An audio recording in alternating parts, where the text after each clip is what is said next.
बिस्मिल्लाहिर्रहमानिर्रहीम। यानी शुरू करता हूँ उस खुदा का नाम लेकर जो बड़ा मेहरबान निहायत रहम वाला है।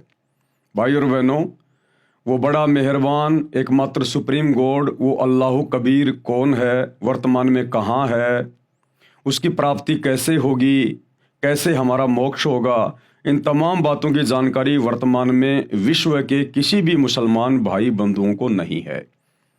ये जानकारी भी हमने ही देनी पड़ेगी क्योंकि हम वर्तमान में उस एकमात्र बड़े मेहरबान निहायत रहम दिल अल्लाह की शरण में हैं।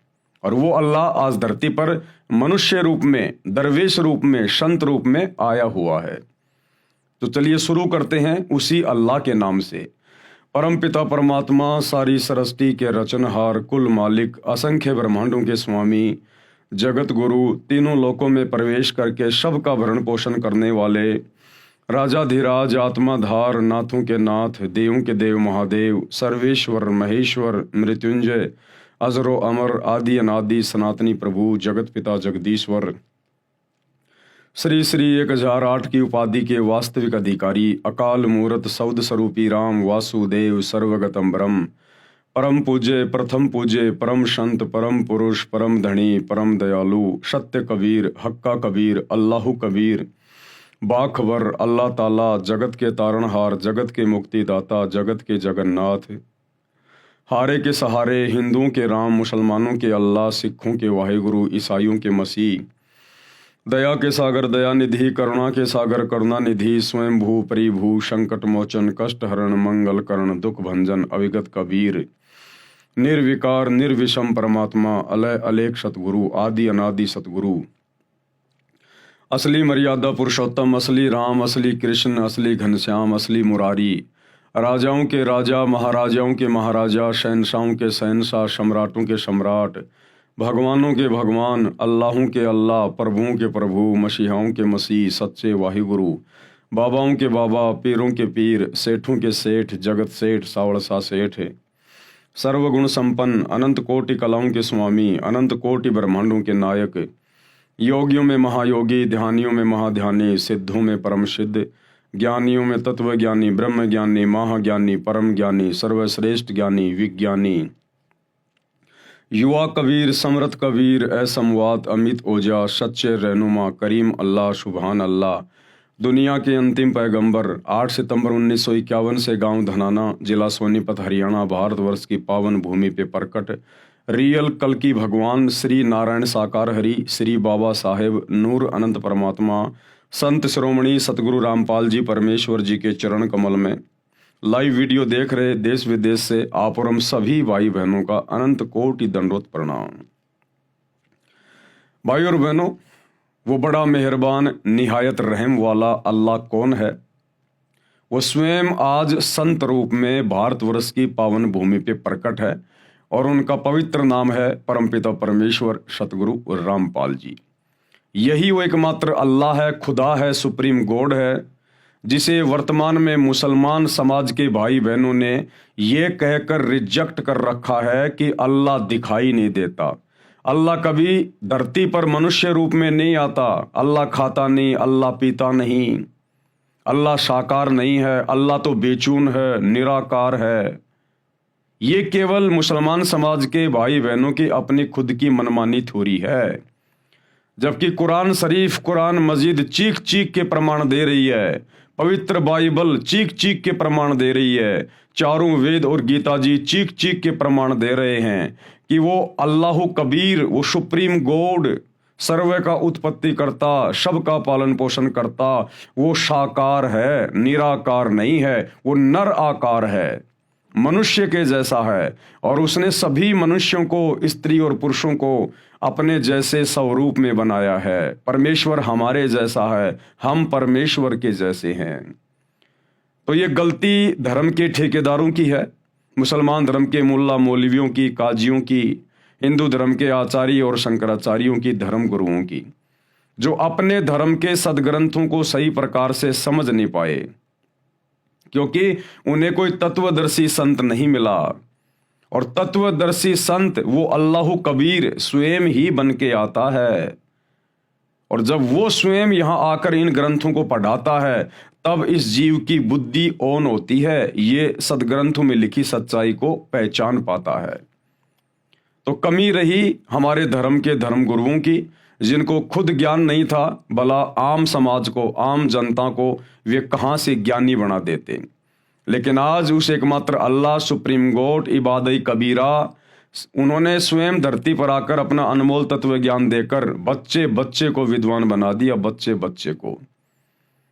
और अब उन्होंने अपने कर कमल से पवित्र पुस्तक, ये एकमात्र आसमानी पुस्तक मुसलमान समाज के लिए, जो अल्लाह ने स्वयं धरती पर आकर अपने कर कमल से लिखी है, मुसलमान नहीं समझे ज्ञान कुरान। अब इस पुस्तक के माध्यम से आप लोगों तक जानकारी पहुंच रही है कि अल्लाह धरती पर है और साकार है, और जितना जल्दी हो सके उनकी शरण में आ जाइए, अन्यथा 2028 युग परिवर्तन का समय है, महाविनाश दरवाजे पे खड़ा है। तो भाई और बहनों, इस पवित्र पुस्तक के ऊपर 5 वीडियो बन चुके हैं, आज हमारा 6 नंबर का वीडियो है। यदि आपने अभी तक पिछले वीडियो नहीं देखे हैं तो आपको ज़रूर देखने चाहिए, क्योंकि उनको देखे बिना आप जी आगे की वीडियो समझ नहीं पाएंगे। तो पिछले वीडियो में गुरुदेव भगवान ने जिक्र किया कि किस प्रकार से सभी धर्मों की पवित्र पुस्तकों में मांस खाने का उस एकमात्र इबादत कबीरा, कबीर परमेश्वर की तरफ से कोई आदेश नहीं है किसी को भी। और यदि मांस खाने का आदेश यदि बाद में इन पुस्तकों में लिखा गया है, चाहे वो मुसलमानों की हो चाहे हिंदुओं की हो, तो इस शैतान के द्वारा, इस डुप्लीकेट अल्लाह के द्वारा, इस काल के द्वारा ये आदेश दिए गए हैं फरिश्तों के माध्यम से। और शैतान के द्वारा जो आदेश दिए गए हैं, उन आदेशों को हमने बिल्कुल भी स्वीकार नहीं करना है। जबकि परमपिता परमेश्वर ने, जिन्होंने सारी सृष्टि की उत्पत्ति की, जो ओरिजिनल अल्लाह है, सुप्रीम गॉड है, जिनके विषय में सूरत फुरकानी 25 आयत नंबर 52 से 59 में कुरान मजीद में लिखा हुआ है कि उस परमेश्वर ने 6 दिन में आसमान और जमीन के दरमियान जो भी कुछ था उसको बनाया, और 7वें दिन अपने तख्त पर बैठकर विश्राम किया। तो उस परमेश्वर ने, अल्लाह कबीर ने 6 दिनों में किसी भी आत्मा को मांस खाने का या जीव हत्या करने का कोई आदेश नहीं दिया। उस परमेश्वर के सतलोक में सिंहासन पर जाकर बैठने के बाद इस शैतान ने फिर आगे जो आदेश दिया है, उस आदेश को हमने फॉलो नहीं करना है। और आज गुरुदेव हमें बता रहे हैं कि किसी भी धर्म के किसी भी महापुरुष ने, जो कि धर्म के अगुवा रहे हैं, उन्होंने मांस भक्षण नहीं किया। तो मुसलमान धर्म के जो अंतिम पैगंबर माने जाते हैं हजरत मोहम्मद जी, उन्होंने अपने जीवन में कभी मांस को छुआ भी नहीं, खाना तो बहुत दूर की बात है। फिर आज वर्तमान का मुसलमान समाज कैसे कह सकता है कि हम हजरत मोहम्मद जी के फॉलोवर हैं, हम हजरत मोहम्मद जी के नियम और मर्यादाओं में चल रहे हैं, हम उनकी शिक्षाओं में चल रहे हैं। एक भी मुसलमान हजरत मोहम्मद की शिक्षाओं में वर्तमान में नहीं चल रहा है। तो गुरुदेव आज बता रहे हैं नबी हजरत मोहम्मद के विषय में, वो मांस खाया करते थे या नहीं खाया करते थे। ये पवित्र पुस्तक है मुसलमान नहीं समझे ज्ञान कुरान, और इसका पेज नंबर 18+ पार्ट नंबर 6। हजरत मोहम्मद जी मांस नहीं खाते थे।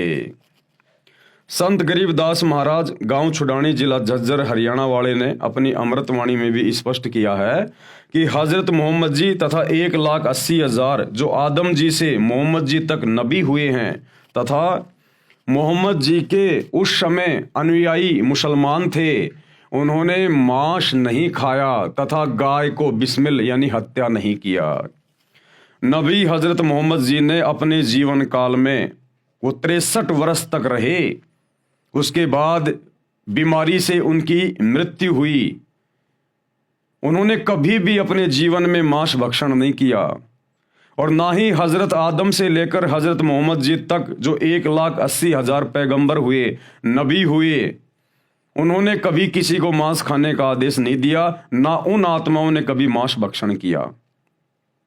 और ना ही हजरत मोहम्मद जी के बाद जो उनके फॉलोवर हुए, ना उन्होंने कभी मांस मिट्टी को हाथ लगाया ना छुआ। ये बिजली तो मुसलमान समाज में वर्तमान में गिरी हुई है शैतान की प्रेरणा से, काल की प्रेरणा से। नबी मोहम्मद नमस्कार है राम रसूल कहाया, 1,80,000 को सौगंध जिन नहीं करद चलाया। आदरणीय गरीबदास जी क्या कह रहे हैं कि नबी मोहम्मद जी को मेरा सलाम है, मेरा नमस्कार है। जो राम के रसूल कहलाए, राम यानी ये डुप्लीकेट अल्लाह, ये शैतान 21 ब्रह्मांड का स्वामी जो डुप्लीकेट अल्लाह बना हुआ है। मुसलमान धर्म के भाई बंधु जिसे अपना खुदा कहते हैं, अल्लाह कहते हैं, शैतान ये उसके रसूल थे, नबी थे। नबी मोहम्मद नमस्कार है राम रसूल कहाया, और 1,80,000 को सौगंध जिन नहीं करद चलाया।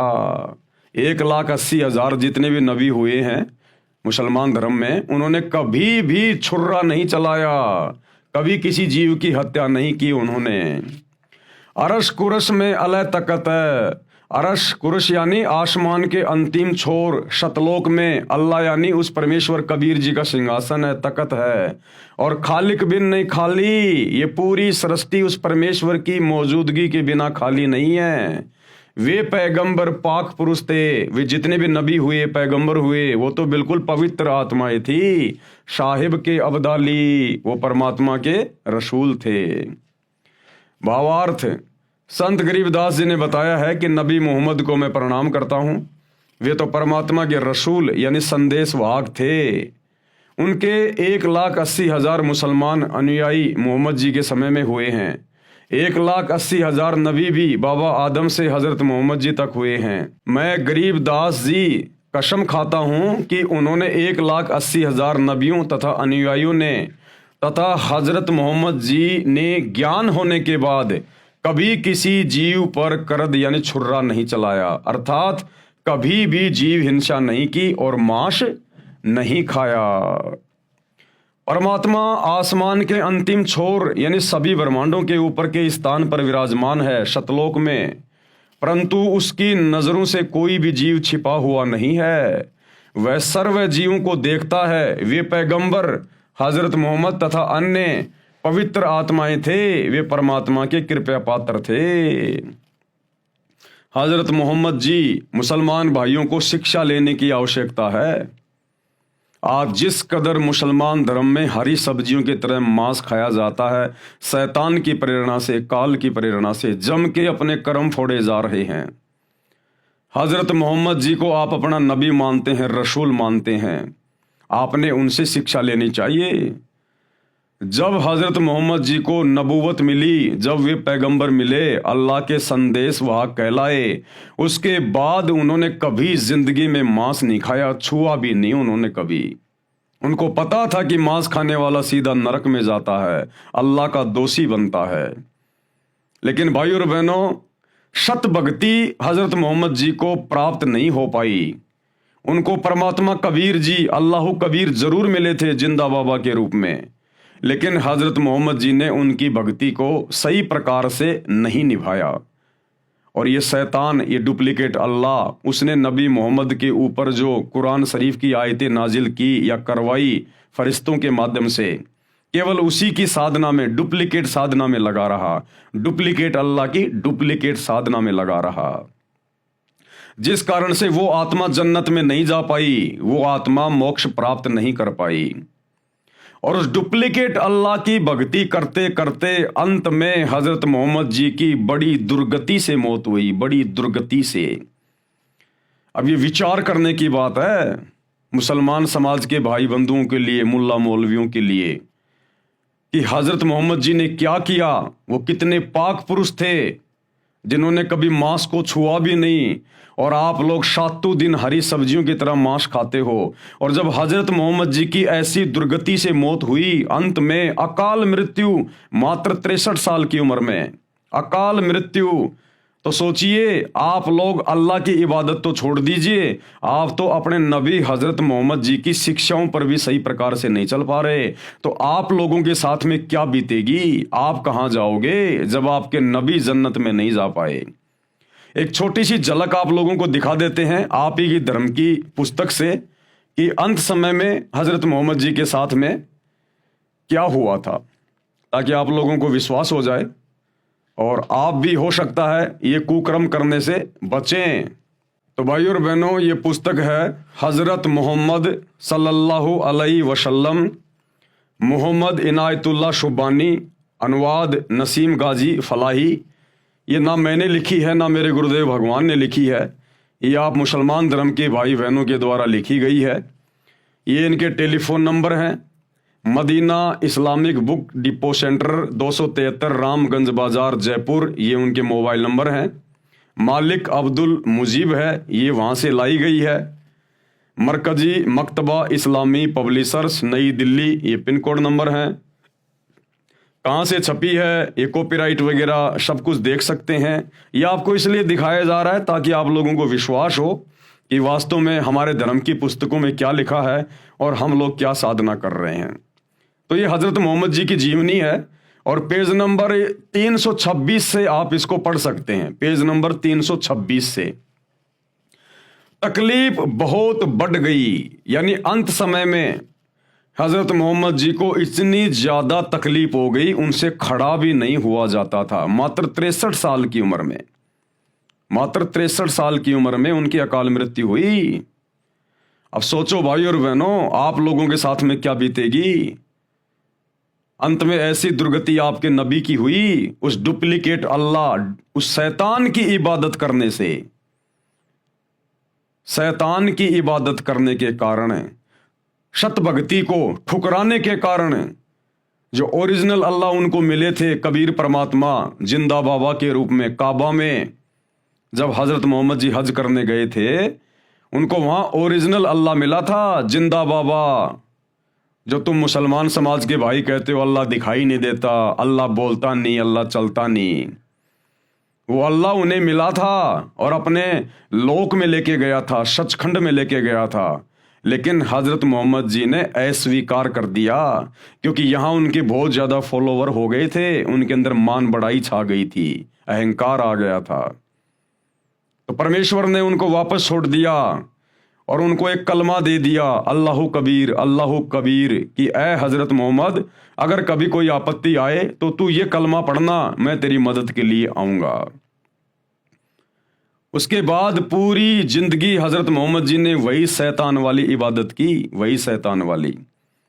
और उस इबादत को करने के चलते अंत में हजरत मोहम्मद जी के साथ में क्या हुआ, कैसी दुर्गति से उनकी मौत हुई, ये वर्तमान के मुसलमानों के लिए जो हरी सब्जी की तरह मांस खाते हैं, मंदिरों में जाते हैं, मज़ारों पे सिजदा करते हैं, बहुदेववादी हो गए हैं, ये उनके लिए शिक्षा है कि तुम्हारे नबी के साथ में ऐसा हुआ और तुम तो वो भक्ति भी नहीं कर रहे जो तुम्हारे नबी ने की थी, तो आप लोगों के साथ में क्या बीतेगा।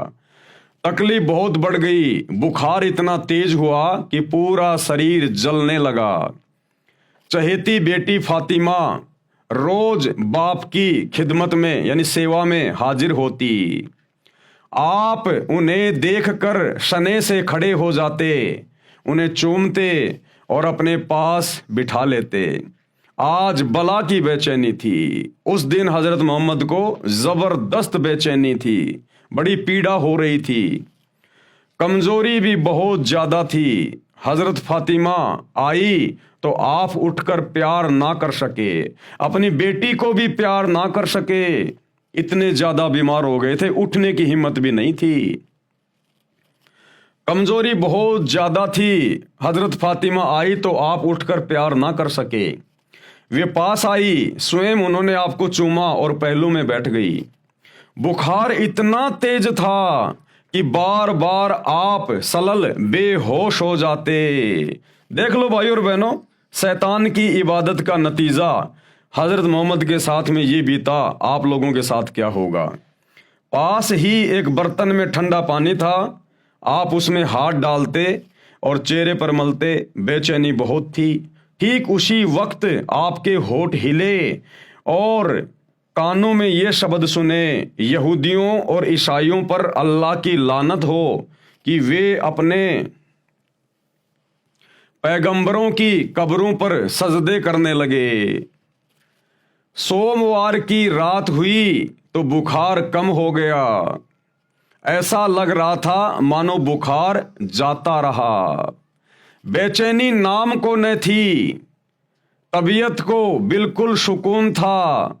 जिसने देखा समझा आप अच्छे हो गए, उदास चेहरे फिर चमक उठे, मुरझाए हुए दिल फिर लहला उठे। यानी जरा सी उनको राहत हुई, जरा सा भी ठीक हुए तो उनके जो फॉलोवर थे उनको बड़ी खुशी हुई कि हमारे सलल लगता है ठीक हो गए, लेकिन ठीक नहीं हुए। सोमवार की रात हुई तो बुखार कम हो गया, ऐसा लग रहा था मानो बुखार जाता रहा। बेचैनी नाम को न थी, तबीयत को बिल्कुल सुकून था। जिसने देखा समझा आप अच्छे हो गए। उदास चेहरे फिर चमकने लगे, मुरझाए हुए दिल फिर लहला उठे। आप सलल यानी हजरत मोहम्मद का कमरा मस्जिद से मिला हुआ था। सुबह हुई तो आपने पर्दा उठाकर देखा कि सच्चे साथी फजर की नमाज में व्यस्त थे। देखकर आप मुस्कुरा दिए कि अल्लाह की जमीन पर आखिर वह गिरोह पैदा हो गया जो आपकी शिक्षाओं का नमूना बनकर अल्लाह की याद में लगा हुआ है। कुछ आहट हुई तो साथी समझे कि आप बाहर आना चाहते हैं। वे खुशी से बेताब हो गए और करीब था कि वे नमाज छोड़ दें, नमाज तोड़ दें। हजरत अबू बकर इमाम थे, उन्होंने चाहा कि पीछे हट जाएं, लेकिन आप सल्लल्लाहु ने इशारे से मना कर दिया। फिर कमरे के अंदर होकर पर्दा गिरा दिया। कमजोरी इतनी ज्यादा थी कि पर्दा भी अच्छी तरह न गिरा सके। पैरों पर खड़े होना भी कठिन था। ये हजरत मोहम्मद की मात्र 63 साल की उम्र में उनकी क्या हालत हो गई थी शैतान की भक्ति करने के कारण। अरे परमात्मा तो बुढ़ापे में भी अपने भगत को बिल्कुल चंगा रखेगा, चंगा। परमात्मा अपने भगत को इस प्रकार की बीमारियों से नहीं गुजरने देता। वो अल्लाह कबीर इबादत कबीरा, अन्यथा उसकी इबादत की आवश्यकता क्या है। ये 63 साल की उम्र में और 1400 साल पहले जिस समय आदमी 150 साल जिया करते थे, 63 साल की उम्र में हजरत मोहम्मद के घुटने टूट गए। इतनी कमजोरी, ऐसी तबीयत खराब हुई। उस डुप्लीकेट अल्लाह ने कोई सहारा नहीं दिया, कोई साथ नहीं दिया। अरे आज तुम्हारा सलमान खान भी 60 साल का हो गया और हट्टा कट्टा लग रहा है, हट्टा कट्टा। और 63 साल की उम्र में हजरत मोहम्मद की ये दुर्गति शैतान की इबादत के कारण है, शैतान की इबादत के कारण है। पर्दा भी अच्छी तरह ना गिरा सके, पैरों पर खड़े होना भी कठिन था। लेकिन साथियों को खुश देखकर आप भी बेहद खुश थे। कमजोरी हर क्षण बढ़ती जा रही थी, मौत धीरे धीरे सरकती आ रही थी। आपने बर्तन में ठंडा पानी मांगा, तुरंत पानी पेश कर दिया गया। आप बार बार उसमें हाथ डालते और चेहरे पर मलते। चादर कभी मुख पर डाल लेते, कभी हटा लेते। उस समय निरंतर आपके मुख से ये शब्द निकल रहे थे, क्या? ए अल्लाह, नजा यानी जाल निकलने के समय की परेशानियों को झेलना मेरे लिए आसान कर दे। आंख फाड़ के देख लो मुसलमान धर्म के भाइयों और बहनों, नबी हजरत मोहम्मद अपने अल्लाह से ये दुआ कर रहे थे, पुकार कर रहे थे कि ए अल्लाह, अरे कम से कम मेरा शरीर, मेरी मौत मेरे नजदीक है, कम से कम अब तो मेरी परेशानी को कम कर दे। यानी मेरे प्राण निकलते समय तो कम से कम मुझे थोड़ी बहुत राहत दे दे। वो इतने दुखी हो रहे थे, इतने बेचैन हो रहे थे, उनको ढंग की मौत भी नसीब नहीं हुई। आपके नबी को मौत भी आरामदायक नसीब नहीं हुई। ये है शैतान की भक्ति का प्रतिफल जो हजरत मोहम्मद जी ने की, ये उसका प्रतिफल है। और परिणाम भोगा उन्होंने उस सच्चे इबादत कबीरा, कबीर परमेश्वर की भक्ति को ठुकराने का। अंत में अल्लाह से पुकार कर रहा है, मिन्नतें कर रहा है कि मेरी मौत का दिन निकट है, कम से कम मेरी थोड़ी बहुत तो परेशानी कम कर दे, मेरे प्राण तो ढंग से निकल जाएं। लेकिन वो भी ढंग से नहीं निकलने दी वो शैतान ने, डुप्लीकेट अल्लाह ने। ए अल्लाह, नजा यानी जान निकलने के समय की परेशानियों को झेलना मेरे लिए आसान कर दे। प्यारे बाप की बेचैनी देखकर हजरत फातिमा बेचैन हो गई, उनकी बेटी भी बेचैन हो गई अपने बाप की बेचैनी को देख के। वे खुद ब खुद पुकार उठी। हजरत फातिमा क्या बोली? हाय मेरे बाप की बेचैनी। आपने सुना तो फरमाया आज के बाद फिर तुम्हारा बाप बेचैन ना होगा कि बेटी मैं जा रहा हूं, मेरा अंतिम समय है, इसके बाद मैं कभी बेचैन नहीं रहूंगा। यानी इस शरीर में मुझे फिर ये तकलीफ नहीं मिलेगी, ये मेरी अंतिम तकलीफ है, मेरी लास्ट तकलीफ है। इतना दुखी, इतना परेशान अंत समय में। दोपहर के बाद का समय था, सीने में सांस धड़धड़ा रही थी।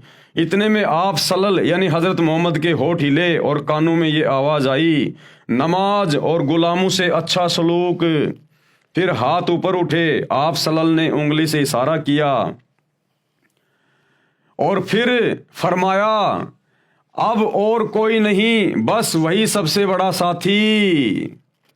क्या बोले हजरत मोहम्मद? बस अब और कोई नहीं, वो ही सबसे बड़ा साथी। कौन? वो इबादई कबीरा ओरिजिनल खुदा जो हजरत मोहम्मद को मक्का में मिला था, काबा में मिला था। क्योंकि हजरत मोहम्मद ने देख लिया कि मैंने शैतान की इबादत की पूरी जिंदगी और अंत में मुझे मौत भी ढंग की नसीब नहीं हो रही, इतनी भयंकर बेचैनी मुझे हो रही है। तो कहा कि एकमात्र वो ही है बस सबका साथी, अल्लाह कबीर, वो कबीर परमात्मा ही साथी है, ये शैतान साथी नहीं है। अब और कोई नहीं, बस वही सबसे बड़ा साथी। यही कहते कहते हाथ लटकाए, आंखें छत से लग गई और पवित्र आत्मा रब से जा मिली, यानी शैतान से जा मिली। मुसलमान जिसे अपना रब कहते हैं, जिसे अपना अल्लाह कहते हैं, वो शैतान है, शैतान है। अब ये देख लो अंत समय में हजरत मोहम्मद की हालत। अरे भक्ति क्यों की जाती है, इबादत क्यों की जाती है? ये दुनिया मंदिरों में मस्जिदों में धक्के क्यों खा रही है? ये भगवान के लिए पैदल जाती है लंबे लंबे रास्ते तय करके, क्यों? सुख शांति के लिए। जब तक जिए तब तक घर परिवार में सुख शांति रहे, कारोबार ठीक ठाक चले, बाल बच्चे सलामत रहे, शरीर सलामत रहे, और अंत में ये शरीर आसानी से छूट जाए। इसीलिए तो दुनिया भक्ति करती है। और देख लो हजरत मोहम्मद जी की अंत समय में क्या हालत हुई। तो वर्तमान के मुसलमानों को एक शिक्षा है कि तुम लोग तो वो साधना भी नहीं कर रहे जो हजरत मोहम्मद ने की थी। उस पवित्र आत्मा ने कभी जिंदगी में मांस को छुआ नहीं, कभी ब्याज लिया नहीं, कभी झूठ बोला नहीं। और आप मुसलमान क्या कर रहे हो वर्तमान में? उनकी एक भी शिक्षा पर नहीं हो, तो सोचो तुम्हारे साथ में क्या होगा, यहां भी और शरीर छोड़कर जाने के बाद भी। सोमवार का दिन था, रबीउल अव्वल की 12 तारीख थी, हिजरत का 11वां साल था। जाने सारों की नज़र में दुनिया अंधेरी हो गई और दिल की बस्ती में सन्नाटा छा गया। निसंदेह हम अल्लाह ही के हैं और बेशक उसी की ओर लौटने वाले हैं। ए अल्लाह, सलामती हो प्यारे नबी पर। अरे जब खुद हजरत मोहम्मद की दुआ उस डुप्लीकेट अल्लाह ने स्वीकार नहीं करी, खुद हजरत मोहम्मद जी प्रार्थना करते करते मर गए कि ए अल्लाह, कम से कम मरते मरते तो कम से कम मुझे थोड़ी बहुत राहत दे दे, बड़ी बेचैनी हो रही है। जब उस डुप्लीकेट अल्लाह ने, शैतान ने हजरत मोहम्मद की खुद की प्रार्थना स्वीकार नहीं करी और दुर्गति से ही मौत हुई, तो भला उनके फॉलोअर के द्वारा, उनके अनुयायियों के द्वारा जो सलामती की दुआ की जा रही थी, वो कैसे स्वीकार होगी? हे अल्लाह, सलामती हो प्यारे नबी पर। नबी बेचारा तड़प तड़प के मरा, नबी की तो उसने सुनी नहीं, तुम्हारी कहां से सुन लेगा?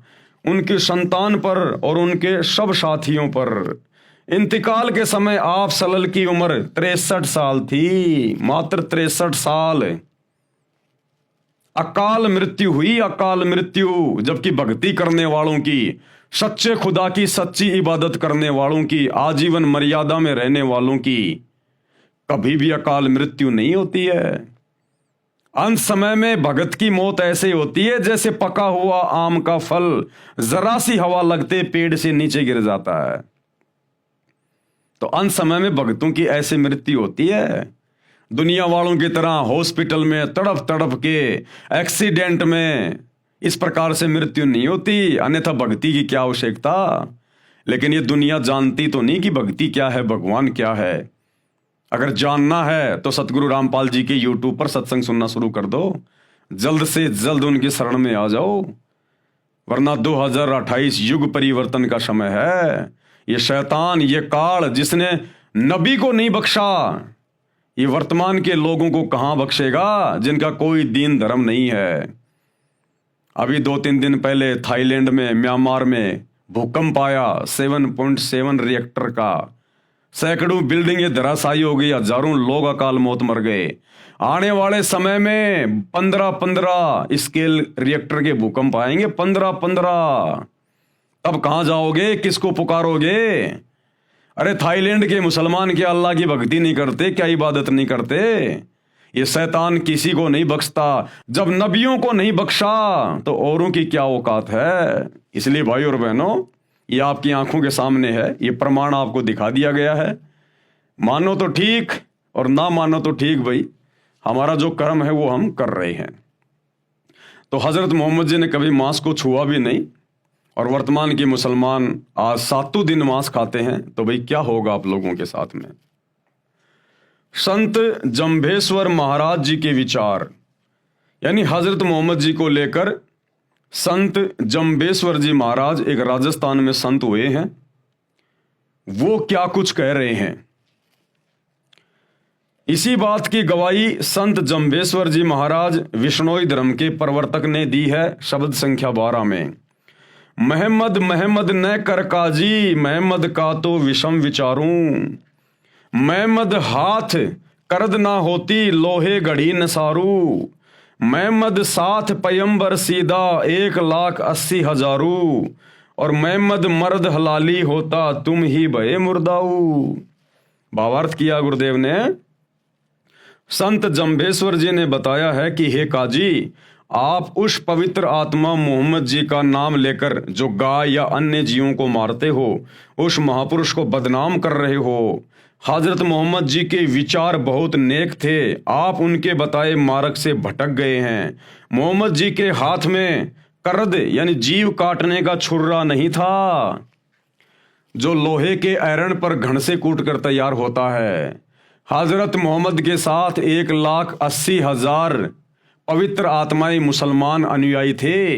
वे तथा हजरत आदम से हजरत मोहम्मद तक नबी हुए हैं। वे सीधे साधे थे तथा नेक पैगंबर थे। हजरत मोहम्मद तो सूरवीर हलाल की कमाई करके खाने वाले थे। तुम ही मुर्दारू अर्थात जीव हिंसा करने वाले हो। आप उस महापुरुष के अनुसार अपना जीवन निष्पाप बनाओ, जीव हिंसा मत करो। संत जंभेश्वर को परमात्मा जिंदा महात्मा के रूप में समराथल में मिले थे। कबीर परमात्मा अल्लाह कबीर संत जंभेश्वर जी को भी मिले थे जिंदा बाबा के रूप में। जैसा कि वेदों में प्रमाण है कि परमात्मा सतलोक में रहता है, वहां से गति करके पृथ्वी पर प्रकट होता है, अच्छी आत्माओं को मिलता है, उनको आध्यात्मिक यथार्थ ज्ञान देता है, कवियों की तरह आचरण करता हुआ पृथ्वी पर विचरता है। जिस कारण से प्रसिद्ध कवियों में भी एक कवि होता है, वह कवि की उपाधि प्राप्त करता है। परमात्मा गुप्त भक्ति के मंत्रों को उद्घृत करता है यानी आविष्कार करता है, जो वेदों व कतेबों आदि आदि पोथियों में नहीं होता। कृपया इन मंत्रों का अनुवाद देखें फोटो कॉपी में इसी पुस्तक के पेज नंबर 140 पर। यह प्रमाण है ऋग्वेद मंडल 9 सूक्त 20 मंत्र 1, ऋग्वेद मंडल 9 सूक्त 86 मंत्र 26 और 27, ऋग्वेद मंडल 9 सूक्त 82 मंत्र 1 और 2, ऋग्वेद मंडल 9 सूक्त 54 मंत्र 3, ऋग्वेद मंडल 9 सूक्त 94 मंत्र 1, ऋग्वेद मंडल 9 सूक्त 95 मंत्र 2, ऋग्वेद मंडल 9 सूक्त 96 मंत्र 17 से 20। जैसा कि पूर्व में लिख दिया है कि हजरत मोहम्मद जी तथा अन्य कई महात्माओं को परमात्मा जिंदा महात्मा के रूप में मिला था, उसी प्रकार महात्मा जंभेश्वर जी महाराज को समराथल में जिंदा संत के रूप में परमात्मा मिले थे। कबीर जी। प्रमाण श्री जंभेश्वर जी की वाणी संख्या 50 का कुछ अंश।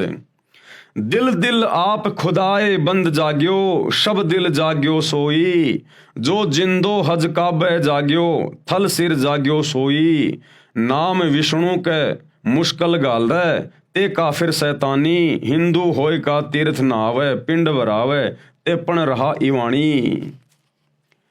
तुर्क होए हज काबो धोके, भूल्या मुसलमानी। के पुरुष अवर जागेला, थल जाग्यो निजवाणी। गुरुदेव ने क्या अर्थ किया है? श्री जंभेश्वर महाराज जी ने बताया है कि जो परमात्मा जिंदा महात्मा के रूप में हजरत मोहम्मद जी को काबा यानी मक्का में उस समय मिला था, जिस समय मोहम्मद जी हज के लिए मक्का में बनी मस्जिद काबा में गए थे और उनको जगाया था कि मंदिर मस्जिद आदि तीर्थ स्थानों पर चक्कर लगाने से परमात्मा नहीं मिलता। अरे परमात्मा कोई जानवर थोड़ी है, परमात्मा कोई पशु थोड़ी है जो मुल्ला मौलवियों ने उनको पकड़ के रस्से से मस्जिद में बांध रखा होगा, या पंडितों ने, ब्राह्मणों ने, आचार्य शंकराचार्यों ने उनको मंदिर में कैद कर रखा होगा। परमात्मा तो कण कण में है, सर्व जगह व्याप्त है। परमात्मा प्राप्ति के लिए मंत्र जाप की आवश्यकता है, और वे मंत्र वर्तमान में पूरे विश्व में जो सूर अशूरा 42 आयत नंबर 1 और 2 में ऐन सीन काफ, ये जो 3 मंत्र लिखे हुए हैं, और गीता अध्याय 17 श्लोक 23 में ओम तत् सत, ये 3 मंत्र लिखे हुए हैं। इन तीनों मंत्रों के वास्तविक मंत्र क्या हैं? ये तो केवल कोड वर्ड में है, ऐन सीन काफ ओम तत् सत, लेकिन इनके पीछे वास्तविक मंत्र क्या हैं? वो मंत्र मुक्ति के मंत्र, मोक्ष के मंत्र वर्तमान में पूरे विश्व में केवल इस एकमात्र सुप्रीम गॉड अल्लाह कबीर सतगुरु रामपाल जी के पास में उपलब्ध है। श्री जम्भेश्वर जी महाराज ने फिर बताया है कि वही परमात्मा थलसिर यानी समराथल स्थान राजस्थान प्रांत में आया और मुझे जगाया। ना जाने कितने व्यक्ति और जागेंगे। जैसे मेरा समराथल प्रसिद्ध है, ये मेरी निज वाणी यानी विशेष वचन है। मैंने अपनी अनुभव की खास निज यथार्थवाणी बोलकर समराथल के व्यक्तियों में परमात्मा भक्ति की जागृति लाई है। सत्य से दूर होकर मुसलमान अभी भी काबे में हज करने जाते हैं, वहां धोख लगाते हैं यानी सिजदा करते हैं, पत्थर को सिजदा करते हैं जो व्यर्थ है। इसी प्रकार हिंदू भी तीर्थ पर जाते हैं, भूतों की पूजा करते हैं, पिंड भराते हैं, ये सब व्यर्थ साधना है। कुरान ज्ञान दाता के मांस आहार के विषय में निर्देश। कुरान ज्ञान दाता यानी कुरान का ज्ञान देने वाला। अब कुरान का ज्ञान दिया डुप्लीकेट अल्लाह ने, डुप्लीकेट खुदा ने, इस शैतान ने हजरत मोहम्मद जी को। तो मांस खाने को लेकर इस शैतान ने क्या कुछ फरमान जारी किया है अपनी तरफ से, हम सबके कर्म फुड़वाने के लिए, हमें नरक में ठोकने के लिए, 84 लाख योनियों में गधे कुत्ते शुअर बनाने के लिए, हमें कष्ट देने के लिए। इस डुप्लीकेट अल्लाह ने कुरान में कहा, किन किन आयतों में और कैसे कैसे किन किन जानवरों का मांस खाने का आदेश दिया है। ये इसी प्रकार से जीवों को भ्रमित करता है। उस अल्लाह कबीर ने, सुप्रीम गॉड ने कोई मांस खाने का आदेश नहीं दिया, पहले आप जी पढ़ चुके हैं। उसने तो 6 दिन में आसमान और धरती के बीच में जो भी कुछ था उसको बनाया और 7वें दिन तख्त पे जा बैठा। और पवित्र बाइबल में साफ साफ लिखा हुआ है कि उन 6 दिनों में उस अल्लाह ने, सुप्रीम गॉड ने, कबीर जी ने स्त्री और पुरुषों को खाने के लिए क्या आदेश दिया और जानवरों को खाने के लिए क्या आदेश दिया। और उसके तख्त पर जाकर बैठने के बाद इस शैतान ने फिर हमें भ्रमित कर दिया, उल्टे सीधे आदेश देकर, मांस खाने का आदेश देकर। तो जो कुरान का ज्ञान देने वाला है डुप्लीकेट अल्लाह, उसने क्या कुछ लिखा है मांस खाने के विषय में। सूर अल माइदा 5 और आयत नंबर 1, ये डुप्लीकेट अल्लाह, ये शैतान क्या कह रहा है। ऐ लोगो जो ईमान लाए हो यानी मुसलमान बने हो, प्रतिबंधों का पूर्ण रूप से पालन करो यानी मेरी बनाई मर्यादा का पालन करो। और क्या कह रहा फिर ये शैतान, ये कैसे भ्रमित करता फिर देखिएगा। तुम्हारे खाने के लिए चौपाइयों की जाति के सब जानवर हलाल यानी वैध किए हैं। क्या कह रहा है ये शैतान कि तुम्हारे खाने के लिए मैंने चौपाइयों की जाति के सब जानवर, चौपाइयों यानी जिनके 4 पैर होते हैं जानवर, मैंने तुम्हारे खाने के लिए वैध कर दिए हैं, जायज कर दिए हैं। तुम 4 पैर वाले जानवरों को काट के खा सकते हो, उनका मांस खा सकते हो। ये शैतान का आदेश है, शैतान का आदेश है। तुम्हारे खाने के लिए चौपाइयों की जाति के सब जानवर हलाल यानी वैध किए हैं, सिवाय उनके जो तुमको आगे चलकर बताएंगे। लेकिन हराम की हालत में शिकार को अपने लिए हलाल न करो, बेशक अल्लाह जो चाहता है हुक्म देता है। जो 4 पांव वाले जानवर खाने के लिए जायज बताए हैं वे हैं ऊंट, गाय, भेड़, बकरी आदि। ये शैतान का फरमान है। सूर माइदा 5 आयत नंबर 3, तुम पर हराम किया गया, यानी जो खाना पाप है वे जानवर बताए हैं।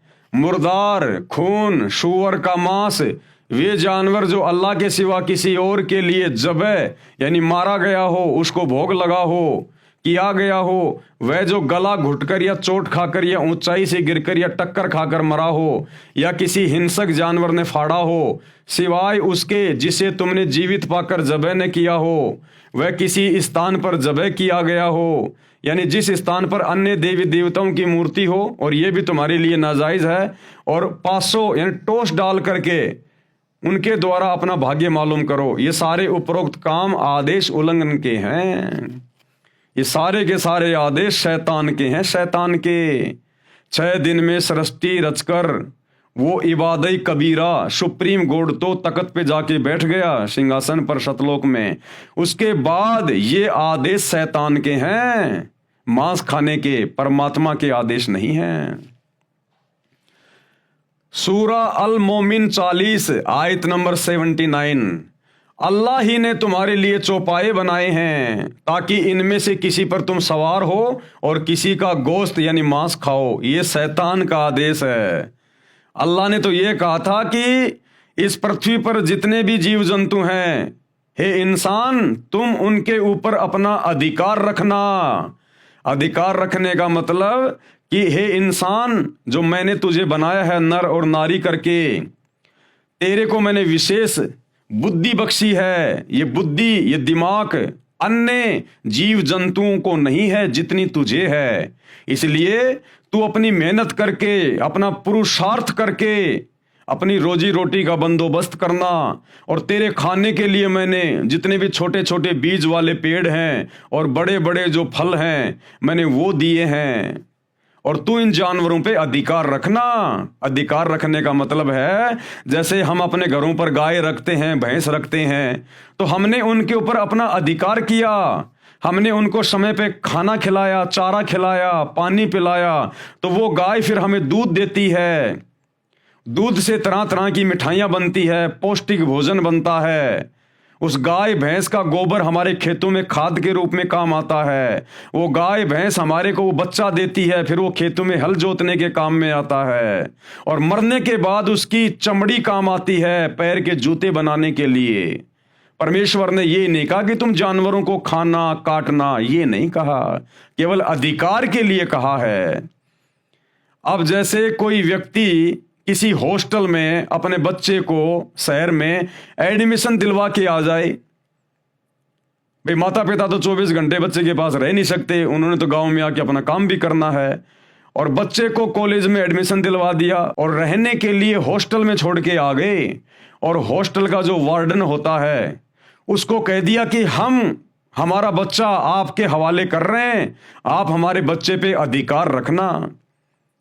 अब उस अधिकार का मतलब क्या है कि मेरा बच्चा ढंग से पढ़े, बढ़िया इसके खाने पीने का ध्यान रखना, हम आपको समय पे पैसा देते रहेंगे, आपकी फीस भरते रहेंगे। अधिकार का मतलब ये नहीं कि वो वार्डन अब उस बच्चे को मारे, पीटे, उसके साथ में बुरा सलूक करे, उसकी उंगलियां काट काट के खाए। माता पिता ने कहा था कि मेरे बच्चे पर अब आपका अधिकार है, यानी हम तो अपने गांव वापस जा रहे हैं, अब आप इन बच्चों को संभालना, इनकी टेक केयर करना। अधिकार का मतलब ये होता है। तो अल्लाह ने 6 दिन में सृष्टि रची और 7वें दिन तख्त पे जा बैठा और हम इंसानों को आदेश दे दिया कि बाकी जीवों पे अब तुम अधिकार रखना, यानी तुम इनको प्यार प्रेम से रखना, बढ़िया चारा खिलाना, पानी पिलाना, इनकी सेहत का ध्यान रखना। और ये बदले में तुम्हें दूध देंगे, तुम्हें खाद देंगे, तुम्हें ऊन प्राप्त होगी, इनसे भेड़ बकरियों से तुम्हें ऊन प्राप्त होगी। ये था परमात्मा के कहने का मतलब। अल्लाह ही ने तुम्हारे लिए चौपाए बनाए हैं ताकि इनमें से किसी पर तुम सवार हो और किसी का गोश्त यानी मांस खाओ। लेकिन ये डुप्लीकेट अल्लाह, उस शैतान ने जीव को भ्रमित करने के लिए, उसके कर्म फुड़वाने के लिए ये उल्टे आदेश कुरान में दिए हैं। अब देखिए उस वास्तविक अल्लाह का क्या आदेश है। सर्जनकर्ता का मानव के खाने के लिए निर्देश व आदेश। सर्जनकर्ता यानी जिसने पूरी कायनात बनाई, जिसने पूरी सृष्टि को रचा, 6 दिन में आसमान और जमीन के दरमियान जो भी कुछ था उसको बनाया, वो सर्जनकर्ता। अल्लाहु कबीर इबादही कबीरा, सुप्रीम गॉड। उन्होंने क्या आदेश दिया? बाइबल ग्रंथ में उत्पत्ति विषय में अध्याय 1 व 2 में, उत्पत्ति अध्याय 1:26, फिर परमेश्वर ने कहा कि हम मनुष्यों को अपने स्वरूप के अनुसार अपनी समानता में बनाएं, यानी इंसान को मैं अपने जैसा ही बना रहा हूं, और वे समुद्र की मछलियों और आकाश के पक्षियों और घरेलू पशुओं और सारी पृथ्वी पर सब रेंगने वाले जंतुओं पर जो पृथ्वी पर रेंगते हैं अधिकार रखें। खाने का आदेश नहीं दिया, अधिकार का आदेश दिया है। जैसे हमारे घर में ऊंट है तो ऊंट पर हमारा अधिकार है, हम ऊंट को खरीद के लेके आते हैं, अब उस पर हमारा अधिकार हो गया। हम उसको खेत में काम में लेंगे, हल जोतेंगे, उससे हमारी फसल पैदा होगी, उस फसल से हमारे परिवार का पालन पोषण होगा। इस प्रकार अधिकार रखने के लिए कहा था अल्लाह कबीर ने, परमेश्वर ने। और देखिए, आपको एक छोटा सा बाइबल से भी आप भाई बहनों को दिखा देते हैं ताकि किसी भी प्रकार की शंका ना हो किसी को। ये बाइबल है, ये बाइबल भी उसी शैतान के द्वारा हजरत ईसा के ऊपर नाजिर हुई थी। ये बाइबल है, आप जी देख सकते हैं, आपकी आंखों के सामने है। ये पवित्र बाइबल अर्थात पुराना और नया धर्म नियम, ये कहाँ से छपी हुई है देख लीजिएगा। यही बाइबल आपको हर पास्टर के हाथ में मिलेगी, आपको हर एक चर्च में मिलेगी, हर एक मसीह के पास में मिलेगी। और ये इसका उत्पत्ति अध्याय नंबर 1 और ये इसके श्लोक नंबर हैं 26 से 29। ये आपको मैंने पहले दिखा दिया था, ये 26 है। फिर परमेश्वर ने कहा, यानी अल्लाह कबीर ने कहा, जिसने 6 दिन में सृष्टि रची, हम मनुष्य को अपने स्वरूप के अनुसार अपनी समानता में बनाएं, यानी मैं इंसान को अपने जैसा अपनी समानता में बनाऊंगा। तो अल्लाह कैसा हुआ? आप और हमारे जैसा हुआ, जिन्होंने अपने जैसा हमें बनाया। अब आगे चलिए, उन्होंने इंसानों को क्या क्या खाने का आदेश दिया।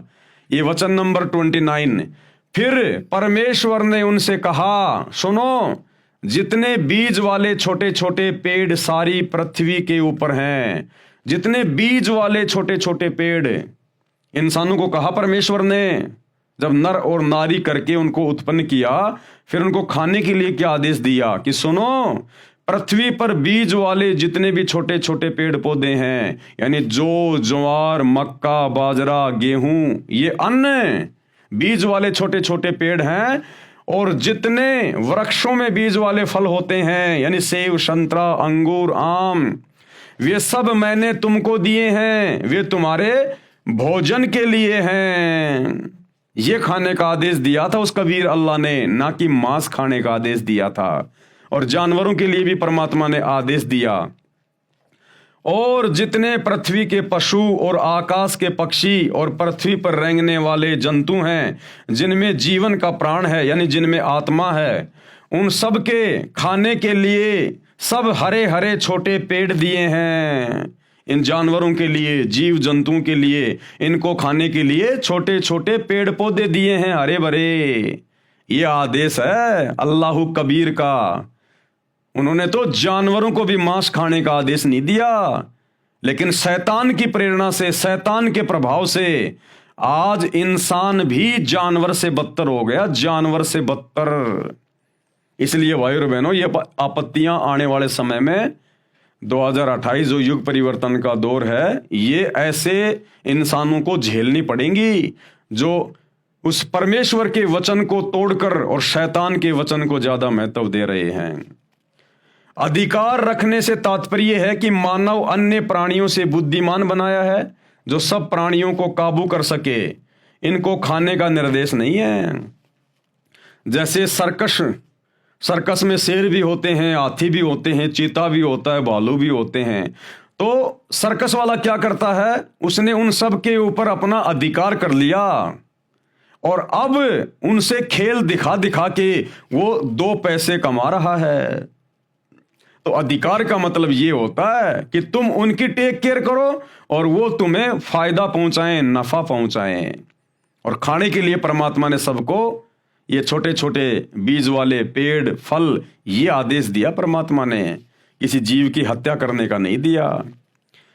उत्पत्ति 1 श्लोक 27, तब परमेश्वर ने मनुष्यों को अपने स्वरूप के अनुसार उत्पन्न किया, नर नारी करके उसने मनुष्य की सृष्टि की। परमेश्वर ने मनुष्यों को आशीष दी और उनसे कहा, फूलो फलो और पृथ्वी के ऊपर भर जाओ। मनुष्यों के भोजन के लिए निर्देश जो अभी आपने बाइबल में देख लिया कि उस अल्लाह कबीर ने, सुप्रीम गॉड ने इंसानों के भोजन के लिए क्या निर्देश दिए।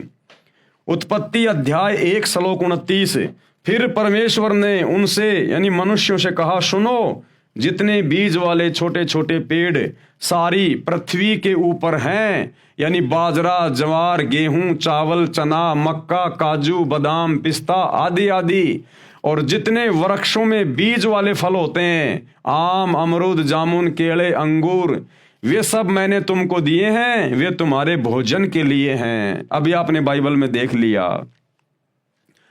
उत्पत्ति अध्याय 1 श्लोक 30, और जितने पृथ्वी के पशु और आकाश के पक्षी और पृथ्वी पर रेंगने वाले जंतु हैं, जिनमें जीवन के प्राण हैं, उन सब के खाने के लिए मैंने हरे हरे छोटे पेड़ दिए हैं, और वैसा ही हो गया। उत्पत्ति अध्याय 1 श्लोक 31, बाइबल में क्या लिखा है, तब परमेश्वर ने जो कुछ बनाया था देखा तो क्या देखा कि वो बहुत अच्छा है। तब सांझ हुई, फिर भोर हुआ, इस प्रकार 6वां दिन हो गया।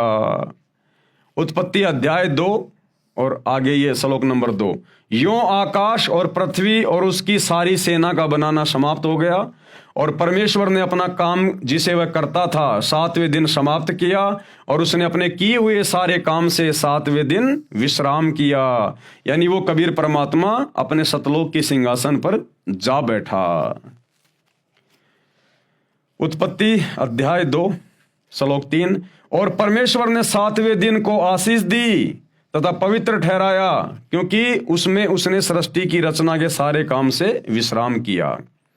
विशेष मानव के भोजन के विषय में यह आदेश उस अल्लाह का, जिसके विषय में कुरान की सूरत फुरकानी 25 आयत नंबर 52 से 59 में वर्णन है कि कबीर अल्लाह ने सर्व सृष्टि की रचना 6 दिन में की, फिर ऊपर आसमान में तख्त यानी सिंहासन पर जा विराजा। उसकी खबर यानी संपूर्ण जानकारी किसी बाखबर यानी तत्वदर्शी संत से पूछो, उससे जानो। अब भैया उसकी जानकारी तो वर्तमान में सतगुरु रामपाल जी परमेश्वर जी के पास में है, बाकी पूरे विश्व में किसी के पास नहीं है। और अब ये जानकारी धीरे धीरे धीरे धीरे पूरी दुनिया को पता चल रही है कि वास्तव में रियल अल्लाह कौन है, रियल गॉड कौन है, और ये डुप्लीकेट शैतान जिसने सबको भ्रमित कर रखा है, जो मुसलमानों का अल्लाह बन के बैठा, हिंदुओं का भगवान बन के बैठा हुआ है। अब ये जानकारी सतगुरु रामपाल जी ने यानी स्वयं उस अल्लाह कबीर ने धरती पर बाखबर के रूप में, तत्वदर्शी संत के रूप में प्रकट होकर अब सबको बता दी है। और अब ये डूंडा फटेगा, डूंडा पूरे विश्व में डंके की चोट पर बच्चे बच्चे को पता चलेगा कि शैतान कौन है, डुप्लीकेट अल्लाह कौन है और सुप्रीम गॉड कौन है। यह कादिर अल्लाह अल्लाह ताला है, सृष्टि का रचनहार है। इसने जो रचना करनी थी 6 दिन में की, तथा जो प्राणियों के खाने का आदेश देना था दिया, और 7वें दिन ऊपर आसमान में अपने निज निवास में तख्त पर जा बैठा, जिसका आदेश मानव यानी नर नारी को मांस खाने का नहीं है। इसके आदेश की अवहेलना करके, अन्य का आदेश पालन करके मांस खाने वाले परमेश्वर का विधान भंग कर रहे हैं। हिंदू हो, मुसलमान हो, सिख हो, ईसाई हो, जो भी लोग मांस खाते हैं, उल्टे कार्य करते हैं, 2 नंबर के काम करते हैं, ये सब के सब शैतान के प्रभाव से कर रहे हैं, डुप्लीकेट अल्लाह के प्रभाव से कर रहे हैं। उस सुप्रीम गॉड अल्लाह कबीर के आदेश की अवहेलना कर रहे हैं, जिस कारण से भयंकर मुसीबतों का सामना करना पड़ेगा, जो दंडित किए जाएंगे। विशेष बाइबल के इस कथन से सिद्ध होता है कि सृष्टि रचना करने वाले ने अपने वचन से अनेकों स्त्री पुरुषों मनुष्यों की उत्पत्ति की थी, तथा अनेकों पशु पक्षियों तथा पृथ्वी व जल के जीव जंतुओं की उत्पत्ति की थी। जैसे कहा है कि बाइबल उत्पत्ति 1 अध्याय 25, छठे दिन इस प्रकार परमेश्वर ने पृथ्वी के जाति जाति के वन पशुओं को और जाति जाति के भूमि पर रेंगने वाले सब जंतुओं को बनाया। उत्पत्ति अध्याय 1 श्लोक 26 और 27। तब परमेश्वर ने मनुष्यों को अपने स्वरूप के अनुसार उत्पन्न किया, यानी खुदा ने हमें अपने जैसा बनाया, यानी भगवान हमारे जैसा है, इंसान जैसा। नर नारी करके मनुष्यों की सृष्टि की, जो बाइबल में आगे वर्णन है। यह परले के बाद का है। फिर भी हमने मांस न खाने वाला प्रकरण समझना है। इससे स्पष्ट है कि पूर्ण ब्रह्म यानी कादिर अल्लाह यानी परमेश्वर का आदेश मानव को मांस खाने का नहीं है। मांस खाने से पाप लगता है, भयंकर दोषी बनता है, दंड का अधिकारी बनता है। आगे पढ़े विस्तृत वर्णन। अल्लाह के तख्त पर जाने के पश्चात काल ब्रह्म ने इसमें पुनः मानव रचना की। अब वो कादिर अल्लाह, कबीर अल्लाह जिसने 6 दिन में सृष्टि रची, वो तो सिंहासन पर सतलोक में जाके बैठ गया। उसके बाद फिर इस शैतान ने, डुप्लीकेट अल्लाह ने, इसने फिर अपने तरीके से इंसानों की और उत्पत्ति की अपने भोजन के लिए। सबसे पहले इसने दुर्गा के साथ में शारीरिक संबंध बना के, क्योंकि दुर्गा इस काल की पत्नी है शैतान की, और इसने दुर्गा के माध्यम से 3 पुत्रों की उत्पत्ति की, ब्रह्मा विष्णु महेश की। ब्रह्मा सबसे बड़ा बेटा है, उससे छोटा विष्णु, उससे छोटा शंकर जी।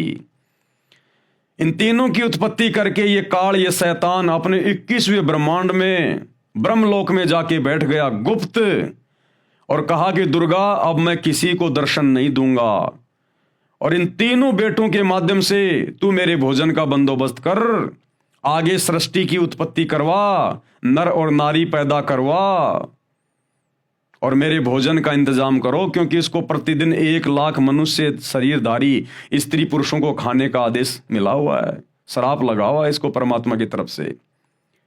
तो ये ब्रह्मा जी के माध्यम से संतान उत्पत्ति करवाता है, क्योंकि ब्रह्मा जी रजोगुण प्रधान है, रजोगुण का देवता है। आज इस पृथ्वी पर जितने भी जीव हैं, चाहे इंसान हो चाहे पशु पक्षी हो, जो संतान उत्पन्न करने की जो प्रेरणा होती है, विषय वासना, ये ब्रह्मा जी के कारण होती है। ब्रह्मा जी रजोगुण का प्रधान है, क्योंकि ब्रह्मा जी को इस शैतान ने अपनी पत्नी दुर्गा के माध्यम से ये ड्यूटी दे रखी है, संतान उत्पन्न करने की, नर और नारी उत्पन्न करने की अपने भोजन के लिए। और विष्णु जी के माध्यम से आपस में सबको बांध के रखता है मोह ममता में, क्योंकि विष्णु जी शतोगुण प्रधान है।